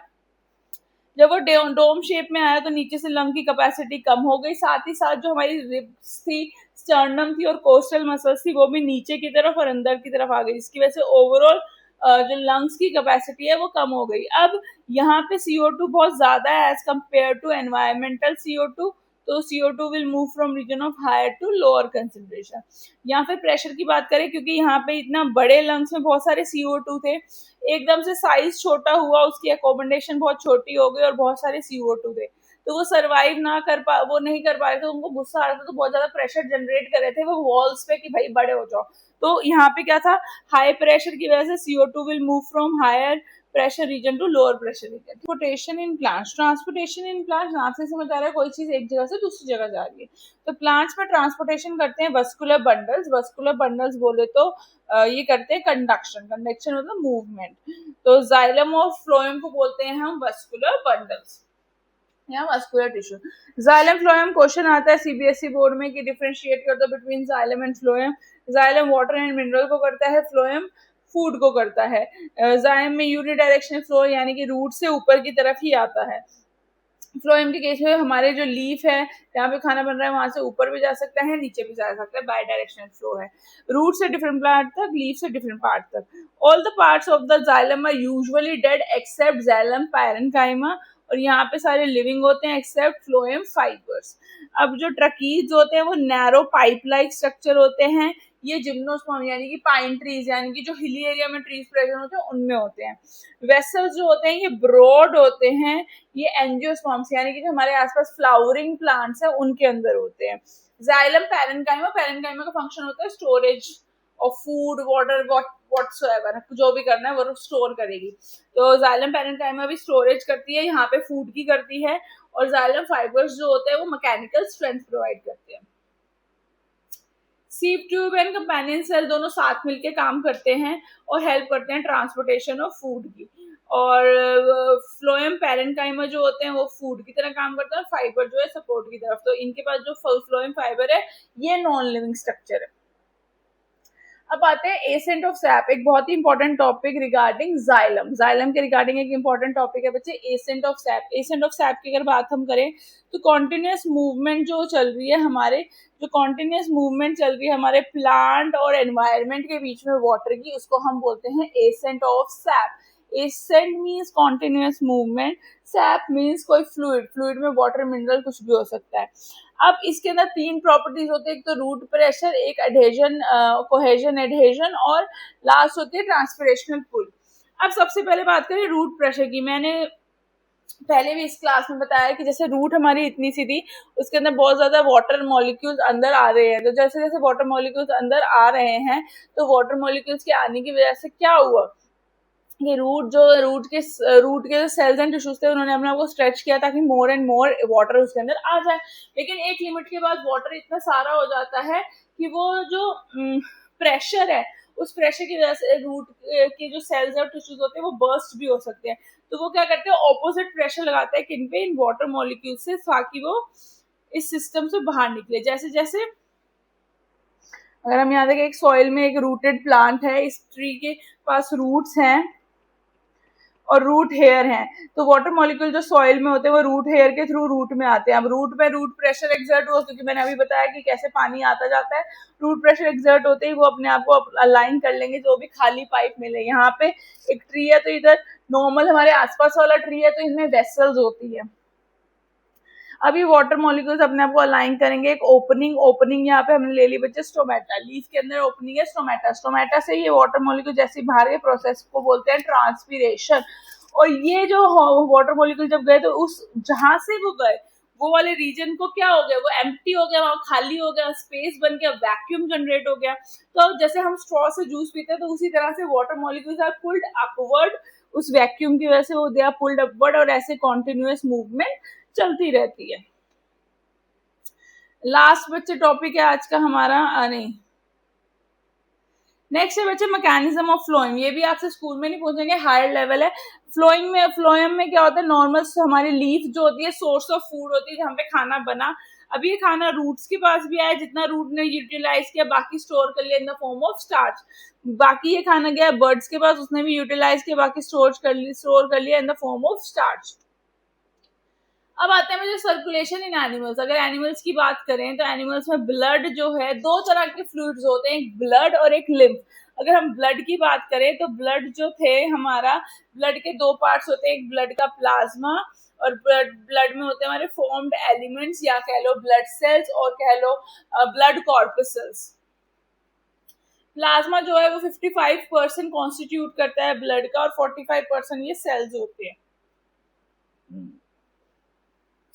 सेल्स तीन तरीके के होते हैं, आरबीसीज, डब्ल्यूबीसीज एंड प्लेटलेट्स. आरबीसीज जो होते हैं, अच्छा before moving to blood corpuscles पहले बात करते हैं प्लाज्मा। प्लाज्मा के अंदर बहुत सारा वाटर होता है, सॉल्ट्स होते हैं, एंजाइम्स होते हैं, मिनरल्स होते हैं, ठीक है, और ये सब इनके अंदर होता है। और कुछ प्रोटीन्स होते हैं, ये प्रोटीन्स जैसे एल्ब्यूमिन हमें प्रोवाइड करते हैं osmo regulation, fibrinogen blood clotting में हेल्प करते हैं। उसके अलावा ग्लोब्युलिन्स जो होते हैं वो डिफेंस मैकेनिज्म का काम करते हैं।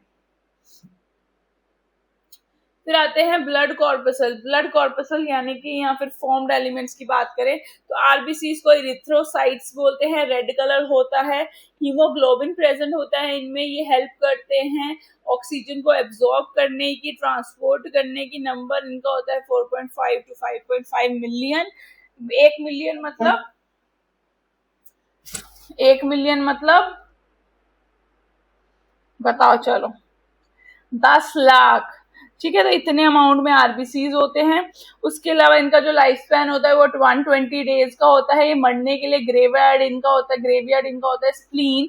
उसके अलावा ये इनका फॉर्मेशन होता है बोन मैरो। डब्ल्यूबीसीज एंड प्लेटलेट्स की बात करें, डब्ल्यूबीसीज को हम क्योंकि कलरलेस होते हैं तो ल्यूकोसाइड, ल्यूको मीन्स कलरलेस, इनको ग्लूकोसाइड्स कहते हैं, इनको आर्मी ऑफ द बॉडी कहते हैं और ये इम्यूनिटी प्रोवाइड करते हैं। प्लेटलेट्स की बात करें तो इनको थ्रोम्बोसाइट्स कहते हैं, ये नर्व सेल्स भी हैं और ये मरहम पट्टी का काम करती हैं।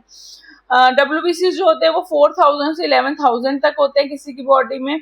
उसके अलावा इनका जो लाइफ स्पैन होता है 14 से 15 डेज होता है, ये भी बोन मैरो में ही बनते हैं। अगर हम बात करें प्लेटलेट्स की तो प्लेटलेट्स हमारी 1 to 3 लाख नंबर में होती है।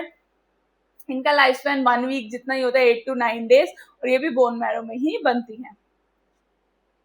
अगर हम बात करें बच्चे डब्ल्यूबीसी दो तरह के होते हैं, ग्रेन्युलोसाइट्स, ए ग्रेन्युलोसाइट्स। ग्रेन्युलोसाइट मतलब सेल के अंदर ग्रेन्यूल्स प्रेजेंट है। ए ग्रेन्युलोसाइट मतलब ए मींस एब्सेंट, ग्रेन्यूल्स एब्सेंट है। तो ग्रेन्युलोसाइट में होता है नेब, NEB, नेब, net, neutrophil, neutrophil, basophil and eosinophil. Neutrophils का फंक्शन होता है बच्चे फैगोसाइटोसिस, बेसोफिल और इओसिनोफिल का फंक्शन होता है एलर्जिक रिस्पॉन्स देना। एलर्जिक रिस्पॉन्स बोले तो जैसे मुझे मच्छर ने काटा और वो वाला ही रीजन, स्पेसिफिक रीजन जहाँ पे मच्छर ने काटा वहां पे बॉडी एलर्जिक रिस्पॉन्स देगी, जिसकी वजह से वो वाला एरिया स्वेल हो जाएगा, रेड हो जाएगा, वहां पे इचिंग होगी, इन्फ्लेमेशन होगी, ठीक है बच्चे। फिर आते हैं ए ग्रेनुलोसाइट। ए ग्रेनुलोसाइट्स में आगे हमारे monocytes, lymphocyte. Lymphocyte immunity provide करते हैं। मोनोसाइट न्यूट्रोफिल्स की तरह क्या करते हैं, फैगोसाइटोसिस। लास्ट टॉपिक है आज की क्लास का, दैट इज प्लेटलेट्स। प्लेटलेट्स देखो आपको स्कूल में नहीं पूछेंगे पूरा मैकेनिज्म, बस समझा रही हूँ। जैसे किसी को चोट लग गई, यहाँ पे खून निकल रहा है, तो धीरे धीरे क्या होगा, बहुत सारे एंजाइम, इंजरी हुई, प्लेटलेट्स एक्टिवेट हुए। जैसे प्लेटलेट एक्टिवेट होते हैं, वो एक प्रोटीन है हमारे ब्लड प्लाज्मा में, प्रोथ्रोम्बिन, उसको कन्वर्ट कर देता है थ्रोम्बिन में। ये थ्रोम्बिन आगे क्या कैटलिस्ट की तरह काम करता है, किसके बीच में, फाइब्रिनोजन एंड फाइब्रिन के बीच में। फाइब्रिनोजन जो होते हैं वो भी प्रोटीन्स होते हैं जो डिफेंस मैकेनिज्म के, सॉरी, ब्लड क्लॉटिंग कराते हैं, और एक फाइब्रिन्स बनाते हैं, ऐसे थ्रेड लाइक स्ट्रक्चर। जैसे यहाँ चोट लगी थी तो नीचे से वो ऐसे सिलाई बुनाई हो जाती है ताकि और ब्लड बाहर ना जाए और ये अंदर भी कुछ ना आए। तो ये फाइब्रिन थ्रेड लाइक स्ट्रक्चर बनते हैं। धीरे धीरे इस चोट के ऊपर छोटे छोटे से ब्राउनिश कोटिंग हो जाती है, और फिर उस ब्राउनिश कोटिंग को हम बोलते हैं स्कम, और उस ब्राउनिंग कोटिंग के नीचे हमें new skin in human beings. अगर हम ह्यूमन बींग्स की बात करें बच्चे, तो जो हमारे ह्यूमन बींग्स होते हैं, अगर उनके हम ब्लड ग्रुप की बात करें तो इन जो हमारा ब्लड ग्रुप होते हैं 4 टाइप के होते हैं, AB एंड O। तो ये चारों जो ब्लड ग्रुप्स होते हैं बच्चे, अगर हम इनको प्रॉपर टैबुलर फॉर्म में देखें तो हम ये देख सकते हैं कि जो हमारे ब्लड ग्रुप हैं बच्चे, हर ब्लड ग्रुप के ऊपर एक एंटीजन प्रेजेंट होता है। वो एंटीजन जो होता है उसके यूनिफॉर्म की तरह एक्ट करता है, जो बताता है कि ये ए ब्लड ग्रुप है, ये बी ब्लड ग्रुप है, ये सी है, AB है और ये O है।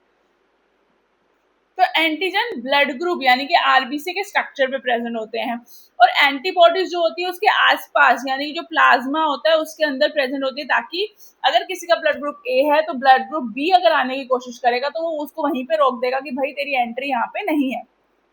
तो ऐसे ही ब्लड ग्रुप ए में एंटी बी होते हैं एंटीबॉडीज, बी में एंटी ए होते हैं, ए बी में कोई भी एंटीबॉडी नहीं होता है, यही क्वेश्चन आता है बच्चे एग्जाम में, और ओ में दोनों के लिए एंटीबॉडीज होती हैं। ए ब्लड ग्रुप आराम से ब्लड दे सकता है ए और ए बी को, बी ब्लड ग्रुप दे सकता है बी और ए बी को, ए बी दे सकता है सिर्फ ए बी को, क्योंकि ओ के ऊपर कोई एंटीजन नहीं है तो वो इजीली एंटर कर जाता है हर ब्लड ग्रुप के अंदर, तो वो ब्लड ग्रुप दे सकता है ओ ए बी, चारों ब्लड ग्रुप को वो ब्लड दे सकता है। यहाँ पे मैंने डेमोन्स्ट्रेट किया है डायग्रामेटिकली कि ये किसी पर्सन का प्लाज्मा है और उसका ब्लड ग्रुप है ए, और ए की ऐसी यूनिफॉर्म होती है, ठीक है। तो ए के अंदर कौन से होते हैं, एंटी बी। तो अगर ए आना चाहता है तो इजीली आ जाता है क्योंकि उनका सेम स्ट्रक्चर है। ओ आएगा तो उसके ऊपर कोई एंटीजन है ही नहीं तो वो आराम से आ जाएगा। लेकिन जो एंटीबॉडीज होती हैं वो बी के लिए होती है और बी का स्ट्रक्चर जो होता है वो डिफरेंट होता है। तो जब बी ब्लड ग्रुप अंदर एंटर करने की कोशिश करेगा तो ये एंटी बी जो होता है एक्टिवेट होकर इसको एरर दिखाता है और इसको अंदर आने नहीं देता। बाई चांस ये ब्लड अंदर आ जाता है तो ये इसको वहीं पे प्रेसिपिटेट आउट कर देता है, मतलब वहीं पे उसके गाढ़े गाढ़े स्ट्रक्चर बन के वहीं पे वो बैठ जाएगा, वो हमारी पूरी बॉडी में फ्लो नहीं कर पाएगा। सिमिलरली अगर पेशेंट बी ब्लड ग्रुप वाला है तो उसके ऊपर बी वाले ये स्क्वायर स्ट्रक्चर है, ओ इजीली आ जाएगा, बी इजीली आ जाएगा, लेकिन ए के ऊपर एरर है क्योंकि ए की यूनिफॉर्म डिफरेंट है, तो एंटी ए जो है उसको स्कैन करेगा और दूसरा ब्लड ग्रुप अंदर फ्लो नहीं कर पाएगा हमारी बॉडी के। नेक्स्ट आते हैं बच्चे R H factor. R H factor एक और एंटीजन होता है, जैसे हमारे ए ब्लड ग्रुप ने पहनी हुई है क्या यूनिफॉर्म ये वाली, तो इसके एडिशन में उसके ऊपर कुछ ऐसे स्ट्रक्चर होते हैं जिसको हम आर एच फैक्टर कहते हैं, जिन स्ट्रक्चर पे ये आर एच भी प्रेजेंट है एंटीजन में, मतलब यूनिफॉर्म में कैप भी साथ में पहना रखी है तो वो प्रेजेंट है, आर एच फैक्टर प्रेजेंट है, तो ऐसे और ब्लड ग्रुप बोलते हैं ए पॉजिटिव। अगर ऐसे एंटीजन भी नहीं है यानी कि सिर्फ अपनी यूनिफॉर्म है और कोई स्ट्रक्चर उसमें नहीं है, एडिशनल आर एच फैक्टर नहीं है, तो होता है बी नेगेटिव। ये आर एच फैक्टर जो था सबसे पहले रीसस मंकी से आया था, रीसस मंकी के ब्लड सेल्स में था, फिर हमने जब देखा तो वो हमारे ह्यूमन बींग्स में भी ब्लड ग्रुप यानी कि रेड ब्लड सेल्स के ऊपर पाया गया, तो हमने उसको प्रेजेंट और एब्सेंट का नेम दे दिया। फिर एक ये टेबल है जो बताता है कि कौन सा ब्लड ग्रुप किसको ब्लड दे सकता है और कहाँ से ले सकता है, ठीक है। नेक्स्ट आते हैं बच्चे ह्यूमन हार्ट। ह्यूमन हार्ट की अगर हम बात करें तो ह्यूमन हार्ट जो होता है वो एक मस्कुलर स्ट्रक्चर होता है, उसको हम पंपिंग ऑर्गन भी कहते हैं। हमारे हार्ट में 4 चैम्बर होते हैं, 2 ऑरिकल्स ऊपर की तरफ और 2 वेंट्रिकल्स नीचे की तरफ होते हैं। इनको लेफ्ट और राइट में हम डिफरेंशिएट करते हैं, और जो हमारा हार्ट होता है उसका साइज होता है ऑफ क्लेंच्ड फिस्ट, मतलब एक फिस्ट को अगर हम ऐसे टाइटली बंद करें तो हमारी फिस्ट के जितना होता है, जिसकी जितना फिस्ट का साइज होगा उतना उसके हार्ट का साइज होगा। अगर हम हार्ट का स्ट्रक्चर देखें बच्चे तो ये बेसिकली ये वाली जो ट्यूब्स होती हैं ये ऊपर से ही रिलीज होती हैं, मैंने सिंप्लीफाई करने के लिए इनको नीचे से ही निकाल दिया है, ठीक है बच्चे। अगर स्ट्रक्चर ऑफ हार्ट देखें बच्चे तो यहाँ पे राइट एट्रियम और लेफ्ट एट्रियम ऊपर की तरफ होंगे, right ventricle and left ventricle. हम बना ऐसे रहे हैं लेकिन ये होता कैसा है, स्ट्रक्चर ऐसा ऐसा है, तभी ये वाला स्ट्रक्चर जो है वो राइट है, ये वाला जो है वो लेफ्ट है बच्चे, ठीक है ध्यान से। अब जो ऊपर से दोनों वेना कैवा यानी कि दोनों जो ट्यूब्स टुवर्ड्स हार्ट आ रही है उसको हम बोलते हैं वेना कावा और पल्मोनरी वेन। तो वेन्स जो होती है वो टुवर्ड्स हार्ट आती हैं और जो अवे फ्रॉम हार्ट जाती हैं उनको बोलते हैं आयोटा या आर्टरी।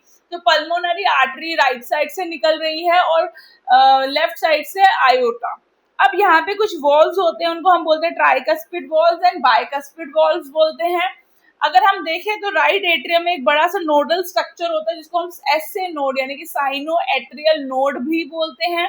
ये क्या करता है, इलेक्ट्रिकल इंपल्सेस जनरेट करता है हमारे हार्ट में और वो क्या कराता है, कॉन्ट्रैक्शन। इसके जैसा सिमिलर होता है जो एक तो ये तो ऑरिकल्स के लिए है और जो हमारे एवी नोड है वो वेंट्रिकल्स के लिए प्रेजेंट होता है। एवी नोड जो होता है उनको हम बोलते हैं एट्रियो वेंट्रिकुलर नोड, ठीक है। राइट साइड में जो हमारे होते हैं उनको हम बोलते हैं ट्राइकस्पिड वॉल्स और हमारे जो लेफ्ट साइड में होते हैं उनको हम बाइकस्पिड वॉल्स या फिर मिट्रल वॉल्स भी बोलते हैं। और जो नीचे जो आर्टरीज है उनके अंदर जो हमारे वॉल्स होते हैं उनको हम बोलते हैं, दोनों में कॉमन होते हैं क्योंकि वो सेमी सर्कल यानी कि हाफ मून जैसे होते हैं इसलिए उनको सेमी ल्यूनार वॉल्स भी हम कहते हैं, ठीक है बच्चे। फिर आते हैं हम आगे। अब आगे देखते हैं कि एग्जैक्टली हुआ क्या। अगर हम ध्यान से देखें तो हमारा डीऑक्सीजनेटेड ब्लड जो है वो वेना कावा के थ्रू एंटर करता है, ऐसे नोड से होता हुआ वो जाता है, वेना कावा से एंटर करा, ऐसे नोड जो होते हैं वो वहां से फटाफट से हमारे ऑरिकल्स जो होते हैं वो कॉन्ट्रैक्ट करना स्टार्ट कर जाते हैं। जब हमारे ऑरिकल्स कॉन्ट्रैक्ट करते हैं तो जितना भी ब्लड ऑरिकल्स में है वो सारा वेंट्रिकल्स में चला जाता है, और जैसे ही वेंट्रिकल्स में बहुत ज्यादा ब्लड आया तो ऑरिकल्स में क्या हो गया, लो प्रेशर जनरेट होने की वजह से वैक्यूम क्रिएट हो गया, जिसकी वजह से blood will try to flow backward, क्योंकि ऊपर क्या है, वैक्यूम क्रिएट हो गया। उस सिचुएशन को ओवरकम करने के लिए जो हमारे ट्राइकस्पिड एंड बाइकस्पिड वॉल्स होते हैं वो क्लोज हो जाते हैं। जब वो क्लोज होते हैं तो पहली हार्ट साउंड आती है लब, और उसके बाद जब हमारा सारा ब्लड का है वेंट्रिकल्स में फिल हो गया, ये ब्लड जब वेंट्रिकल्स में फिल हो गया बच्चे, तो वेंट्रिकल्स के बीच में जो सेप्टम होता है उसके अंदर होता है बंडल ऑफ हिज और पुरकेंजे फाइबर। तो हमारा जब एसए नोड था, एसए नोड ने मैसेज दिया एवी नोड को, अब एवी नोड मैसेज देता है बंडल ऑफ हिज को, और बंडल ऑफ हिज बहुत जोर जोर से वेंट्रिकल्स में कॉन्ट्रैक्शन करवाता है। जब वेंट्रिकल्स में बहुत जोर जोर से कॉन्ट्रैक्शन होता है बच्चे, तो वो वेंट्रिकल्स के थ्रू कहाँ चला जाता है, वेंट्रिकल्स के थ्रू जो ब्लड है वो उस टाइम पे सेमी ल्यूनर वॉल्स दोनों साइड में क्लोज होते थे, तो बहुत ज्यादा प्रेशर से बंडल ऑफ हिस्से पुरकेंजे फाइबर जो है वेंट्रिकुलर मस्कुलेचर में क्या करा रहे हैं, कॉन्ट्रैक्शन करा रहे हैं, उसकी वजह से क्या होगा बच्चे, सारा का सारा ब्लड हमारा पल्मोनरी आर्टरी और आयोटा के थ्रू बाहर चला जाएगा। जब वो बाहर जाएगा, सिमिलरली जो हमारे ऑरिकल्स में हुआ था वैसा ही वेंट्रिकल्स में होगा, लो प्रेशर की वजह से क्या होगा, वैक्यूम क्रिएट होगा, तो blood will tries to flow back. तो उसको प्रिवेंट करने के लिए हमारे सेमील्यूनर वॉल्स भी होते हैं क्लोज, और जब सेमील्यूनर वॉल्स होते हैं क्लोज तो सेकेंड हार्ट साउंड आती है, दैट इज डब।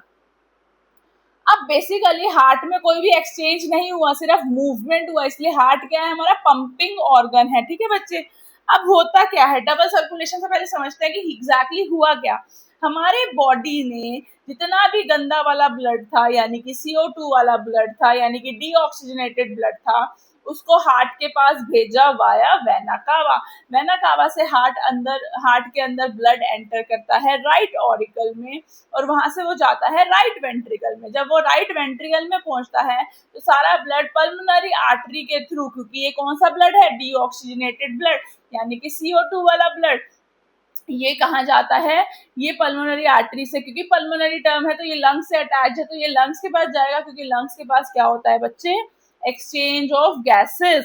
तो लंग्स के पास जब वो गया तो एक्सचेंज ऑफ गैसेस हुई, एक्सचेंज ऑफ गैसेस होने की वजह से अब हमारा जो ब्लड था वो लंग्स से कहाँ पे आया, पल्मोनरी वेन के थ्रू हार्ट के पास जा रहा है, क्योंकि ये वाला ब्लड जो है वो ऑक्सीजन वाला ब्लड है, यानी कि वो ऑक्सीजनेटेड ब्लड है बच्चे।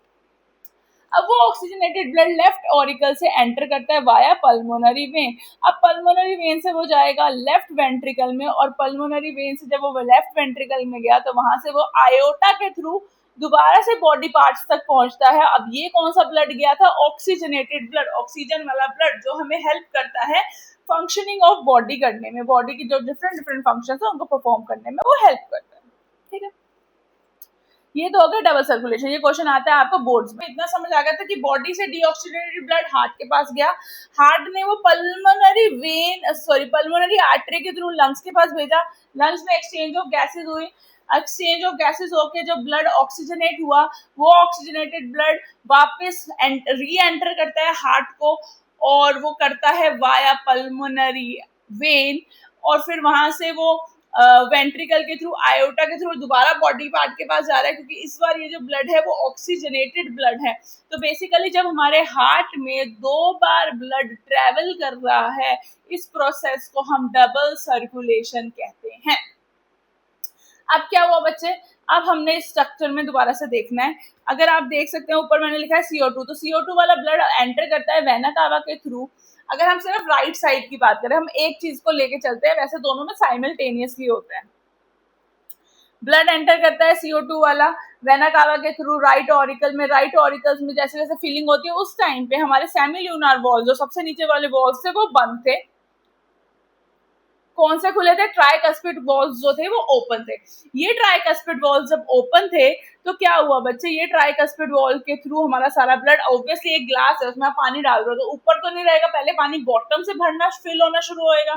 सिमिलरली जब ऑरिकल्स में ब्लड की एंट्री हुई तो वेंट्रिकल से ब्लड बढ़ना शुरू हुआ और करते करते करते करते ऑरिकल्स तक आ गया। ऑरिकल में ये जो ग्रीन कलर का स्ट्रक्चर आप देख रहे हो, एसे नोड, ये प्रेजेंट होता है। साइनोएट्रियल नोड ये क्या करता है, ये फटाफट से ऑरिकल्स में क्या करा देता है बच्चे, ये ऑरिकल्स में हमारा क्या करा देता है, हमारा वेरी गुड, ये ऑरिकल्स में कॉन्ट्रैक्शन करवा देता है, जिसकी वजह से क्या होता है, विगरस कॉन्ट्रैक्शन होने की वजह से सारा का सारा ब्लड चला गया वेंट्रिकल में। जब सारा का सारा ब्लड वेंट्रिकल में चला गया तो ऑरिकल्स एम्प्टी हो गए। जब ऑरिकल्स एम्प्टी हो गए बच्चे, तो वहां पे लो प्रेशर जनरेट हुआ, जिसकी वजह से, क्योंकि एसे नोड ने इलेक्ट्रिकल इंपल्सेस जनरेट करी थी, तो अब क्या होगा, जैसे ही सारा ब्लड नीचे चला गया तो यहाँ पे लो प्रेशर की वजह से वैक्यूम जनरेट हुआ। अब ये वैक्यूम जनरेट होने की वजह से थोड़ा सा ब्लड क्या करता है, वापस आने की कोशिश करता है, it tends to flow backward. जब वो बैकवर्ड आता है तो क्या होता है, बैकवर्ड को रोकने के लिए ये जो ट्राइकस्पिड वॉल्व है ये क्लोज हो जाते हैं। अब सारा का सारा ब्लड कहाँ पे, हमारे वेंट्रिकल्स में, तो उसकी वॉल्यूम वेंट्रिकल की स्पेस उतना ही है लेकिन ब्लड ज्यादा हो गया है ना। अब एसए नोड ने किसको और एक्टिवेट किया था, एक और ग्रीन कलर का स्ट्रक्चर आपको ट्राइकस्पिड वॉल के कॉर्नर पे दिख रहा है, that is AV node.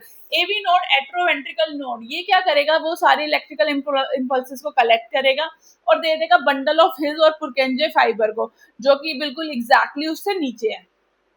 Bundle of his और पुरकेंजे फाइबर क्या करेंगे, वो जनरेट करेंगे बहुत ज्यादा विगरस कॉन्ट्रैक्शन, और विगरस कॉन्ट्रैक्शन की वजह से वेंट्रिकल्स में बहुत ज्यादा कॉन्ट्रैक्शन होगा। जब वेंट्रिकल्स में बहुत ज्यादा कॉन्ट्रैक्शन होगा तो जो सेमिल्यूनर वॉल्स ऑलरेडी क्लोज थी उनकी फोर्सफुल ओपनिंग होती है और ब्लड जो है वो राइट वेंट्रिकल से रिलीज होता है, पल्मोनरी आर्टरी के थ्रू जाता है लंग्स के पास, क्योंकि ये CO2 वाला ब्लड यानी कि डीऑक्सीजनेटेड ब्लड था, ये कहाँ पे जाएगा, लंग्स के पास। वहां पे एक्सचेंज ऑफ गैसेस होगी और एक्सचेंज ऑफ गैसेस के बाद वो वापस आता है पल्मोनरी वेन के थ्रू और वो एंटर करता है लेफ्ट साइड ऑफ हार्ट में। जब वो पल्मोनरी वेन के थ्रू एंटर करता है, इस टाइम पे ये ब्लड कैसा है, ये ब्लड है हमारा ऑक्सीजनेटेड, और ये लेफ्ट ऑरिकल में एंटर करता है। जब वो लेफ्ट ऑरिकल में एंटर करता है बच्चे, तो अगेन वही चीज हुई, सेमिल्यूनर वॉल्स क्लोज थे लेकिन बाइकस्पिड वॉल खुले हुए थे, तो वेंट्रिकल से फिलिंग होनी शुरू हुई। सारा ब्लड कहाँ पे पहुंच गया, ऑरिकल्स में, एसए नोड एक्टिवेट हुए। अब आप बोलोगे मैम एसए नोड तो सिर्फ राइट साइड में है, लेफ्ट साइड का कैसे हो रहा है, बेसिकली ये दोनों चीजें साथ साथ हो रही है, हम एक एक करके पढ़ रहे हैं। तो जैसे ही ब्लड आएगा तो दोनों तरफ आएगा, दोनों से बाहर निकलेगा, फिर दोनों में आएगा, समझ रहे हो, ऐसे होता है। ठीक है, अब एसए नोड एक्टिवेट हुआ जिसकी वजह से ऑरिकल्स कॉन्ट्रैक्ट हुए, सारा ब्लड वेंट्रिकल्स में आ गया, वेंट्रिकल्स की अंदर ज्यादा ब्लड था और ऊपर लो प्रेशर था, तो blood will try to go flow backward. उसको रोकने के लिए क्या होगा, bundle of his sorry bicuspid valve close हो जाएंगे। जैसे वो क्लोज होंगे तो सारा का सारा ब्लड वेंट्रिकल्स में रह गया। एवी नोड ने बंडल ऑफ हिज और पुरकेंजे फाइबर को एक्टिवेट किया। जैसे ही वो एक्टिवेट होंगे तो सारा का सारा ब्लड वेंट्रिकल से बाहर जाएगा through iota, via iota, iota open हो गई। जैसे ही आयोटा ओपन हुई तो सारा का सारा ब्लड कहाँ गया, डिफरेंट बॉडी पार्ट्स के पास, क्योंकि ये था ऑक्सीजनेटेड ब्लड, वो उसको यूटिलाइज करेंगे। अब दोबारा ऐसे साइकिल चलता रहेगा। अब बच्चे कार्डियक साइकिल में क्या होता है, वही सेम चीज मेरे को दोबारा रिपीट नहीं करनी, आप बैक करके दोबारा सुन लो। बस इसमें मैं आपको एक चीज रीड करके बता देती हूँ। यहाँ पे कार्डियक साइकिल में कॉन्ट्रैक्शन को हम सिस्टोल बोल रहे हैं, रिलैक्सेशन को हम डायस्टोल बोल रहे हैं, ठीक है।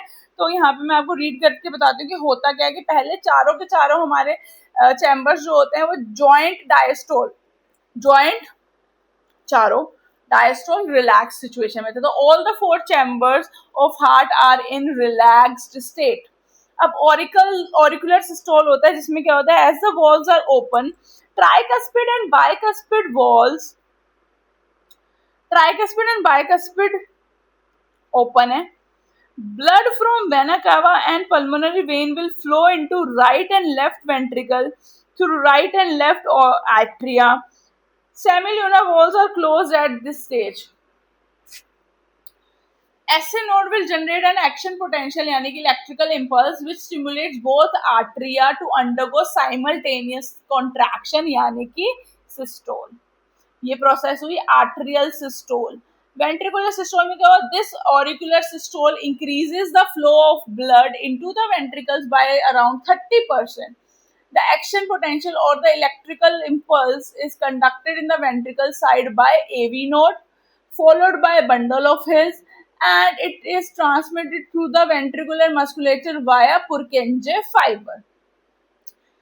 This cause ventricular muscle to contract the atria undergo relaxation and coinciding with ventricular systole. Ventricular systole increase the ventricular pressure and the closure of tricuspid and bicuspid valves. The first heart sound, the पहली heart sound I, is associated with closure of tricuspid and bicuspid valves. Next is ventricular diastole. Ventricular diastole की अगर हम बात करें, as the ventricular pressure increases further, the semilunar walls guarding pulmonary artery and aorta are forced open, allowing the blood to fall or to flow uh, uh, in the circulatory pathway. The ventricles now relax and the ventricular pressure falls, causing the closure of सेमील्यूनर walls. अब सेमील्यूनर walls भी बंद हो गए, जिसकी वजह से second, जैसे सेमील्यूनर walls बंद होंगे तो second heart sound will come, that is dub. तो यहाँ पे बच्चे हमारा कार्डियक साइकिल वाला पार्ट होता है डन. इधर नेक्स्ट टॉपिक है बच्चे लिम्फ. लिम्फ क्या होता है? लिम्फ जो होता है बच्चे हमारा बॉडी का टिश्यू फ्लूइड इसको बोलते हैं, मिडल मैन बोलते हैं, एक्स्ट्रा सेलुलर फ्लूइड बोलते हैं, इंटरसेलुलर फ्लूइड बोलते हैं. बेसिकली होता क्या है कि जब बहुत ही तेजी से हमारा ब्लड फ्लो करता है, आर्टरी से वेन की तरफ जाने की कोशिश करता है, तो बीच में कैपिलरीज आती है. कैपिलरीज बहुत ही थिन वॉल्ड होती है, जब क्या होता है कहीं कहीं से फटी भी होती है. तो कुछ ब्लड जो होता है it oozes out and come outside the capillaries और वो स्टोर हो जाता है nearby cells and tissues में. जब वो स्टोर हो जाता है तो पहले तो उसको बहुत मजे आते हैं क्योंकि उसको कुछ काम नहीं करना. धीरे धीरे वो सेल्स वगैरह से कहता है कि ठीक है चलो मैं तुम्हारे लिए कुछ काम करता हूँ. क्योंकि वो बाहर आया था ब्लड से, तो वो साथ लाया था plasma which is rich in nutrients, and वो कुछ WBCs लेके आया था. तो वो जो प्लाज्मा में न्यूट्रिएंट्स होते हैं वो नियर बाय सेल्स टिश्यूज को देता है, बदले में उनसे क्या कलेक्ट करता है? वेस्ट, जो वो वापस डाल देता है ब्लड स्ट्रीम में. और लास्टली वो क्या करता है, जो हमारा ये है WBCs हैं, वो पैथोजन से उसको बचाते हैं और उसको अटैक होने से बचाते हैं, टू किल जर्म्स. ठीक है, तो यहाँ पे हमारा लिम्फ डन हो गया. फिर आते हैं ECG. ECG क्या होता है? वो एक इलेक्ट्रोकार्डियोग्राम में एक मशीन होती है, ग्राफ, उसके ऊपर एक ग्राफ आता है जो हमें हमारी हार्ट की एक्टिविटी को बताता है, जिसमें से P वेव जो सबसे पहली वेव है वो बताती है कि जैसे ऑरिकल्स कॉन्ट्रैक्ट हुए, QRS बताती है वेंट्रिकल्स का कॉन्ट्रैक्शन, और T वेव बताती है वेंट्रिकल्स कैसे रिलैक्स होते हैं. ठीक है बच्चों, एक्सक्रीशन के बारे में ये लास्ट टॉपिक है हमारे इस चैप्टर का. तो एक्सक्रीशन इन प्लांट बहुत ही इजी चैप्टर टॉपिक है. 2 मार्क का क्वेश्चन आता है कि एक्सक्रीशन कैसे होता है प्लांट्स में, तो आप इसमें पैराग्राफ लिख सकते हैं, पॉइंट वाइज लिख सकते हैं. तो CO2 वेस्ट है रेस्पिरेशन का, O2 वेस्ट है फोटोसिंथेसिस का, H2O वेस्ट है ट्रांसपिरेशन का, और बाकी रेजिन, रबर, गम, टैनिन ये सब तो है. अगर हम एनिमल्स में देखें तो नाइट्रोजनस वेस्ट 3 टाइप के होते हैं बच्चे. एक अमोनिया जो सबसे ज्यादा टॉक्सिक होता है, जो फिशेज एंड फ्रॉग्स रिलीज करते हैं. फ्रॉग में बेसिकली जो टैडपोल होते हैं जो पानी में रहते हैं. ठीक है, यूरिया जो होता है हम ह्यूमन बींग्स रिलीज करते हैं, ये मॉडरेटली टॉक्सिक होता है. और यूरिक एसिड जो होता है ये लीस्ट टॉक्सिक होता है, ये सेमी सॉलिड पेस्ट के फॉर्म में रिलीज करते हैं बर्ड्स एंड रेप्टाइल्स. अगर हम ह्यूमन बींग्स में देखें तो बच्चे एक्सक्रीटरी सिस्टम जो है हमारा बच्चे, उसमें 2 पेयर ऑफ किडनी होते हैं. एक यूरेटर होता है जो ट्रांसपोर्ट कराता है यूरिन किडनी में. Each kidney contain 1 million nephron, और नेफ्रॉन क्या होता है? Structural and functional unit of kidney, जो हेल्प करता है यूरिन फॉर्मेशन में. ये जो यूरिनरी ब्लैडर होता है ये स्टोर करता है यूरिन को टिल ब्रेन मैसेज नहीं करता, यानी कि न्यूरल रिफ्लेक्स जब तक नहीं आता तब तक. ये जो ओपनिंग है इसको हम कहते हैं यूरेथ्रा, और ये ओपनिंग के थ्रू यूरिन जो है वो रिलीज होता है.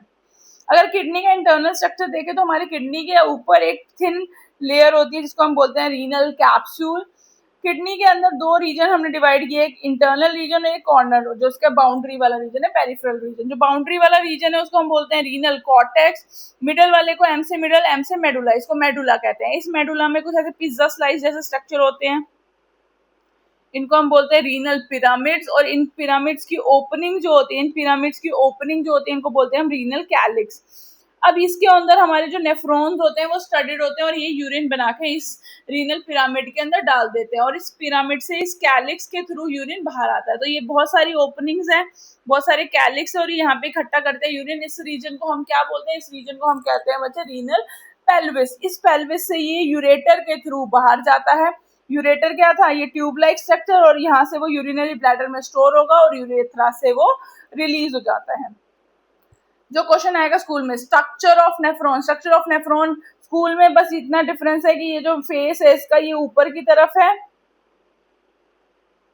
और हमने इसको ऐसा बना दिया। तो इसका अप्लाइक स्ट्रक्चर को हम बोलते हैं बोमन्स कैप्सूल। इस बोमन्स कैप्सूल में हमारा टफ्ट ऑफ आर्टरीज आता है।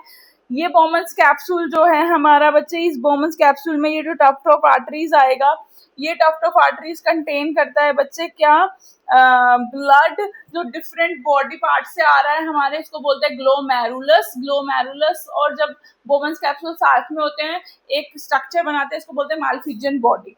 जो अंदर की तरफ एंटर कर रही है आर्टरीज, उनको बोलते हैं एफरेंट आर्टरियोल, और जो बाहर एग्जिट कर रही है तो उसको बोलते हैं इफरेंट आर्टरियोल्स। बोमन्स कैप्सूल क्या करता है, सबसे पहला प्रोसेस वो बाद में बताएंगे, चलो। उसके बाद आता है ट्यूबुलर स्ट्रक्चर। 3 ट्यूबुलर स्ट्रक्चर होते हैं, एक होता है पीसीटी प्रॉक्सिमल कॉन्वोल्यूटेड ट्यूब्यूल, एक होता है डीसीटी डिस्टल कॉन्वोल्यूटेड ट्यूब्यूल, और एक होता है हमारा यू शेप लूप ऑफ हेनेले, जो सारे कनेक्टेड होते हैं कलेक्टिंग डक्ट के साथ। और ये collecting duct different different nephron से न्यूरॉन को कलेक्ट डिफरेंट डिफरेंट नेफ्रॉन से यूरिन को कलेक्ट करके लेके आता है। यूरिन फॉर्मेशन की बात करें बच्चे, बहुत इजी है। 3 स्टेप होते हैं, ultra filtration, reabsorption and tubular secretion, ये 3 स्टेप होते हैं इसमें। तो यूरिन फॉर्मेशन में सबसे पहले होता है अल्ट्रा फिल्ट्रेशन। तो बोमन्स कैप्सूल के बाद जब ये ग्लोमेरुलस आया तो इसने जितना भी ये ब्लड लेके आया था सब इसको फिल्टर दे दिया। तो अल्ट्रा फिल्ट्रेशन में सारा ब्लड इसमें फिल्टर होकर बोमन्स कैप्सूल में आ गया है। तो जब सारा का सारा ब्लड फिल्टर होके आ गया तो भाई उसमें सारी यूजफुल चीजें भी आ गई और वेस्ट भी आ गया। तो पीसीटी इसको कहता है बोमन्स कैप्सूल को कि भाई तू थोड़ा सा पागल है क्या, इतनी मुश्किल तो हमने डाइजेशन किया था, इतनी मुश्किल से हमने सब कुछ सेव किया था। अब पीसीटी क्या करता है, फटाफट से ग्लूकोज, अमाइनो एसिड, वाटर, जितने भी सॉल्ट थे, सोडियम क्लोराइड, पोटेशियम, सारे सॉल्ट सबको रीअब्सॉर्ब करना स्टार्ट कर देता है। अब ये फिल्ट्रेट आगे मूव करता है towards loop of Henle. Loop of Henle का ये डिसेंडिंग लूप, नीचे जा रहा है, डिसेंडिंग लूप है। इसकी वॉल जो होती है it is permeable to water only, वो सिर्फ वाटर को रीअब्सॉर्ब करने देती है और किसी चीज को नहीं। तो यहाँ से जितना भी वाटर हो सकता था वो रीअब्सॉर्ब हो गया। अब फिल्ट्रेट गया ऊपर की तरफ, ascending loop of Henle. Ascending loop की जो सेल्स थी वो सिर्फ सॉल्ट के लिए ही परमिएबल थी, तो वो सारा का सारा सॉल्ट दे देती है। अब ऐसे करते करते हमारा जो फिल्ट्रेट था वो पहुंचता है डीसीटी के पास। डीसीटी होता है डिस्टल कॉन्वोल्यूटेड ट्यूब्यूल। उसके पास एक हार्मोन होता है एडीएच, एंटी डायूरेटिक हार्मोन, इसको वैसोप्रेसिन भी कहते हैं। ये जो हार्मोन होता है ये क्या करता है, ये डीसीटी को कहता है कि मोर एंड मोर वाटर को हमें रीअब्सॉर्ब करना है। तो जैसे जैसे मोर एंड मोर वाटर वो रीअब्सॉर्ब करेगा तो उससे क्या होता है कि हमारी बॉडी से जितना भी यूजफुल चीजें थी वो रीअब्सॉर्ब हो गई। अब जो भी वेस्ट था वो कलेक्टिंग डक्ट से कलेक्ट होकर यहाँ पे यूरिन चला गया। एक चीज हम इतनी देर से कह रहे हैं कि रीअब्सॉर्ब हो रहा है, रीअब्सॉर्ब कौन करता है, ये जो ग्लोमेरुलस की आर्टरीज अंदर गई थी तो एक बाहर निकला था इफरेंट आर्टरियोल। ये इफरेंट आर्टरियोल इसके आसपास कॉइल्ड होता है और फटाफट से रीअब्सॉर्ब करके वापस बॉडी के ब्लड को दे देता है। तो जो ये जो पूरा नेटवर्क बनता है इसको बोलते हैं वासा रेक्टा। ठीक है बच्चे। और लास्ट में होता है ट्यूबुलर सिक्रीशन। ट्यूबुलर सिक्रीशन में क्या होता है, किडनी के खुद के सेल का वेस्ट तो आया नहीं, तो किडनी के खुद के सेल सारा वेस्ट कलेक्ट करके सीधे कलेक्टिंग डक्ट में डाल देते हैं, पूरा प्रोसेस का वो वेट नहीं करते। तो ये होता है बच्चे यूरिन फॉर्मेशन। 3 मार्कर क्वेश्चन आता है सीबीएसई बोर्ड्स में, बहुत इजी और इम्पोर्टेंट है। लास्ट टॉपिक है इस चैप्टर का बच्चे, डायलिसिस या हीमोडायलिसिस या आर्टिफिशियल किडनी आप इसको बोल सकते हो। इसमें क्या होता है, जो इम्प्योर ब्लड होता है पेशेंट की बॉडी से वो एक मशीन के साथ हम उसको अटैच करते हैं। उस मशीन का नाम होता है डायलाइजर मशीन। और इस मशीन में एक फ्लूइड होता है जो ब्लड का बहरूपिया होता है, मतलब एक लुक अलाइक होता है ब्लड का, उसको बोलते हैं डायलाइजर फ्लूइड। इसका पीएच, इसका थिकनेस, इसकी विस्कोसिटी, इसका कॉन्सेंट्रेशन सब किसके जैसा होता है, ब्लड जैसा। बट ये ब्लड नहीं होता। तो जैसे ही पेशेंट का ब्लड इसके अंदर एंटर करता है तो ये दोनों ब्लड मतलब दोनों फ्लूइड्स के बीच में होती है सेमी परमिएबल मेम्ब्रेन। तो पेशेंट की ब्लड की जो इम्प्यूरिटीज होती है यहाँ पे ज्यादा होती है, it will move from region of higher to lower concentration, जिसकी वजह से सारी इम्प्योरिटीज नीचे चली गई और खाली साफ ब्लड वापस पेशेंट की बॉडी में एंटर करता है। और ये साइकिल तब तक चलता रहता है जब तक पूरा ब्लड ऐसे क्लीन ना हो जाए। अब आप बोलोगे मैम डायलाइजर फ्लूइड में भी तो ये बढ़ सकता है और इसका बैकफ्लो हो सकता है, तो यहाँ पे वो बार बार डायलाइजर फ्लूइड जो है वो चेंज करते रहते हैं। ठीक है बच्चे। तो ये 1 मार्क का क्वेश्चन आता है जिसमें आपको डेफिनेशन लिखनी होती है, तो आप इसको समझा सकते हैं। ठीक है, तो आपके साथ मुझे बहुत अच्छा लगा, आई होप आपको भी अच्छा लगा हो। तो कमेंट बॉक्स में आप लिखिए आपको नेक्स्ट चैप्टर कौन सा पढ़ना है। Till then take care, bye bye.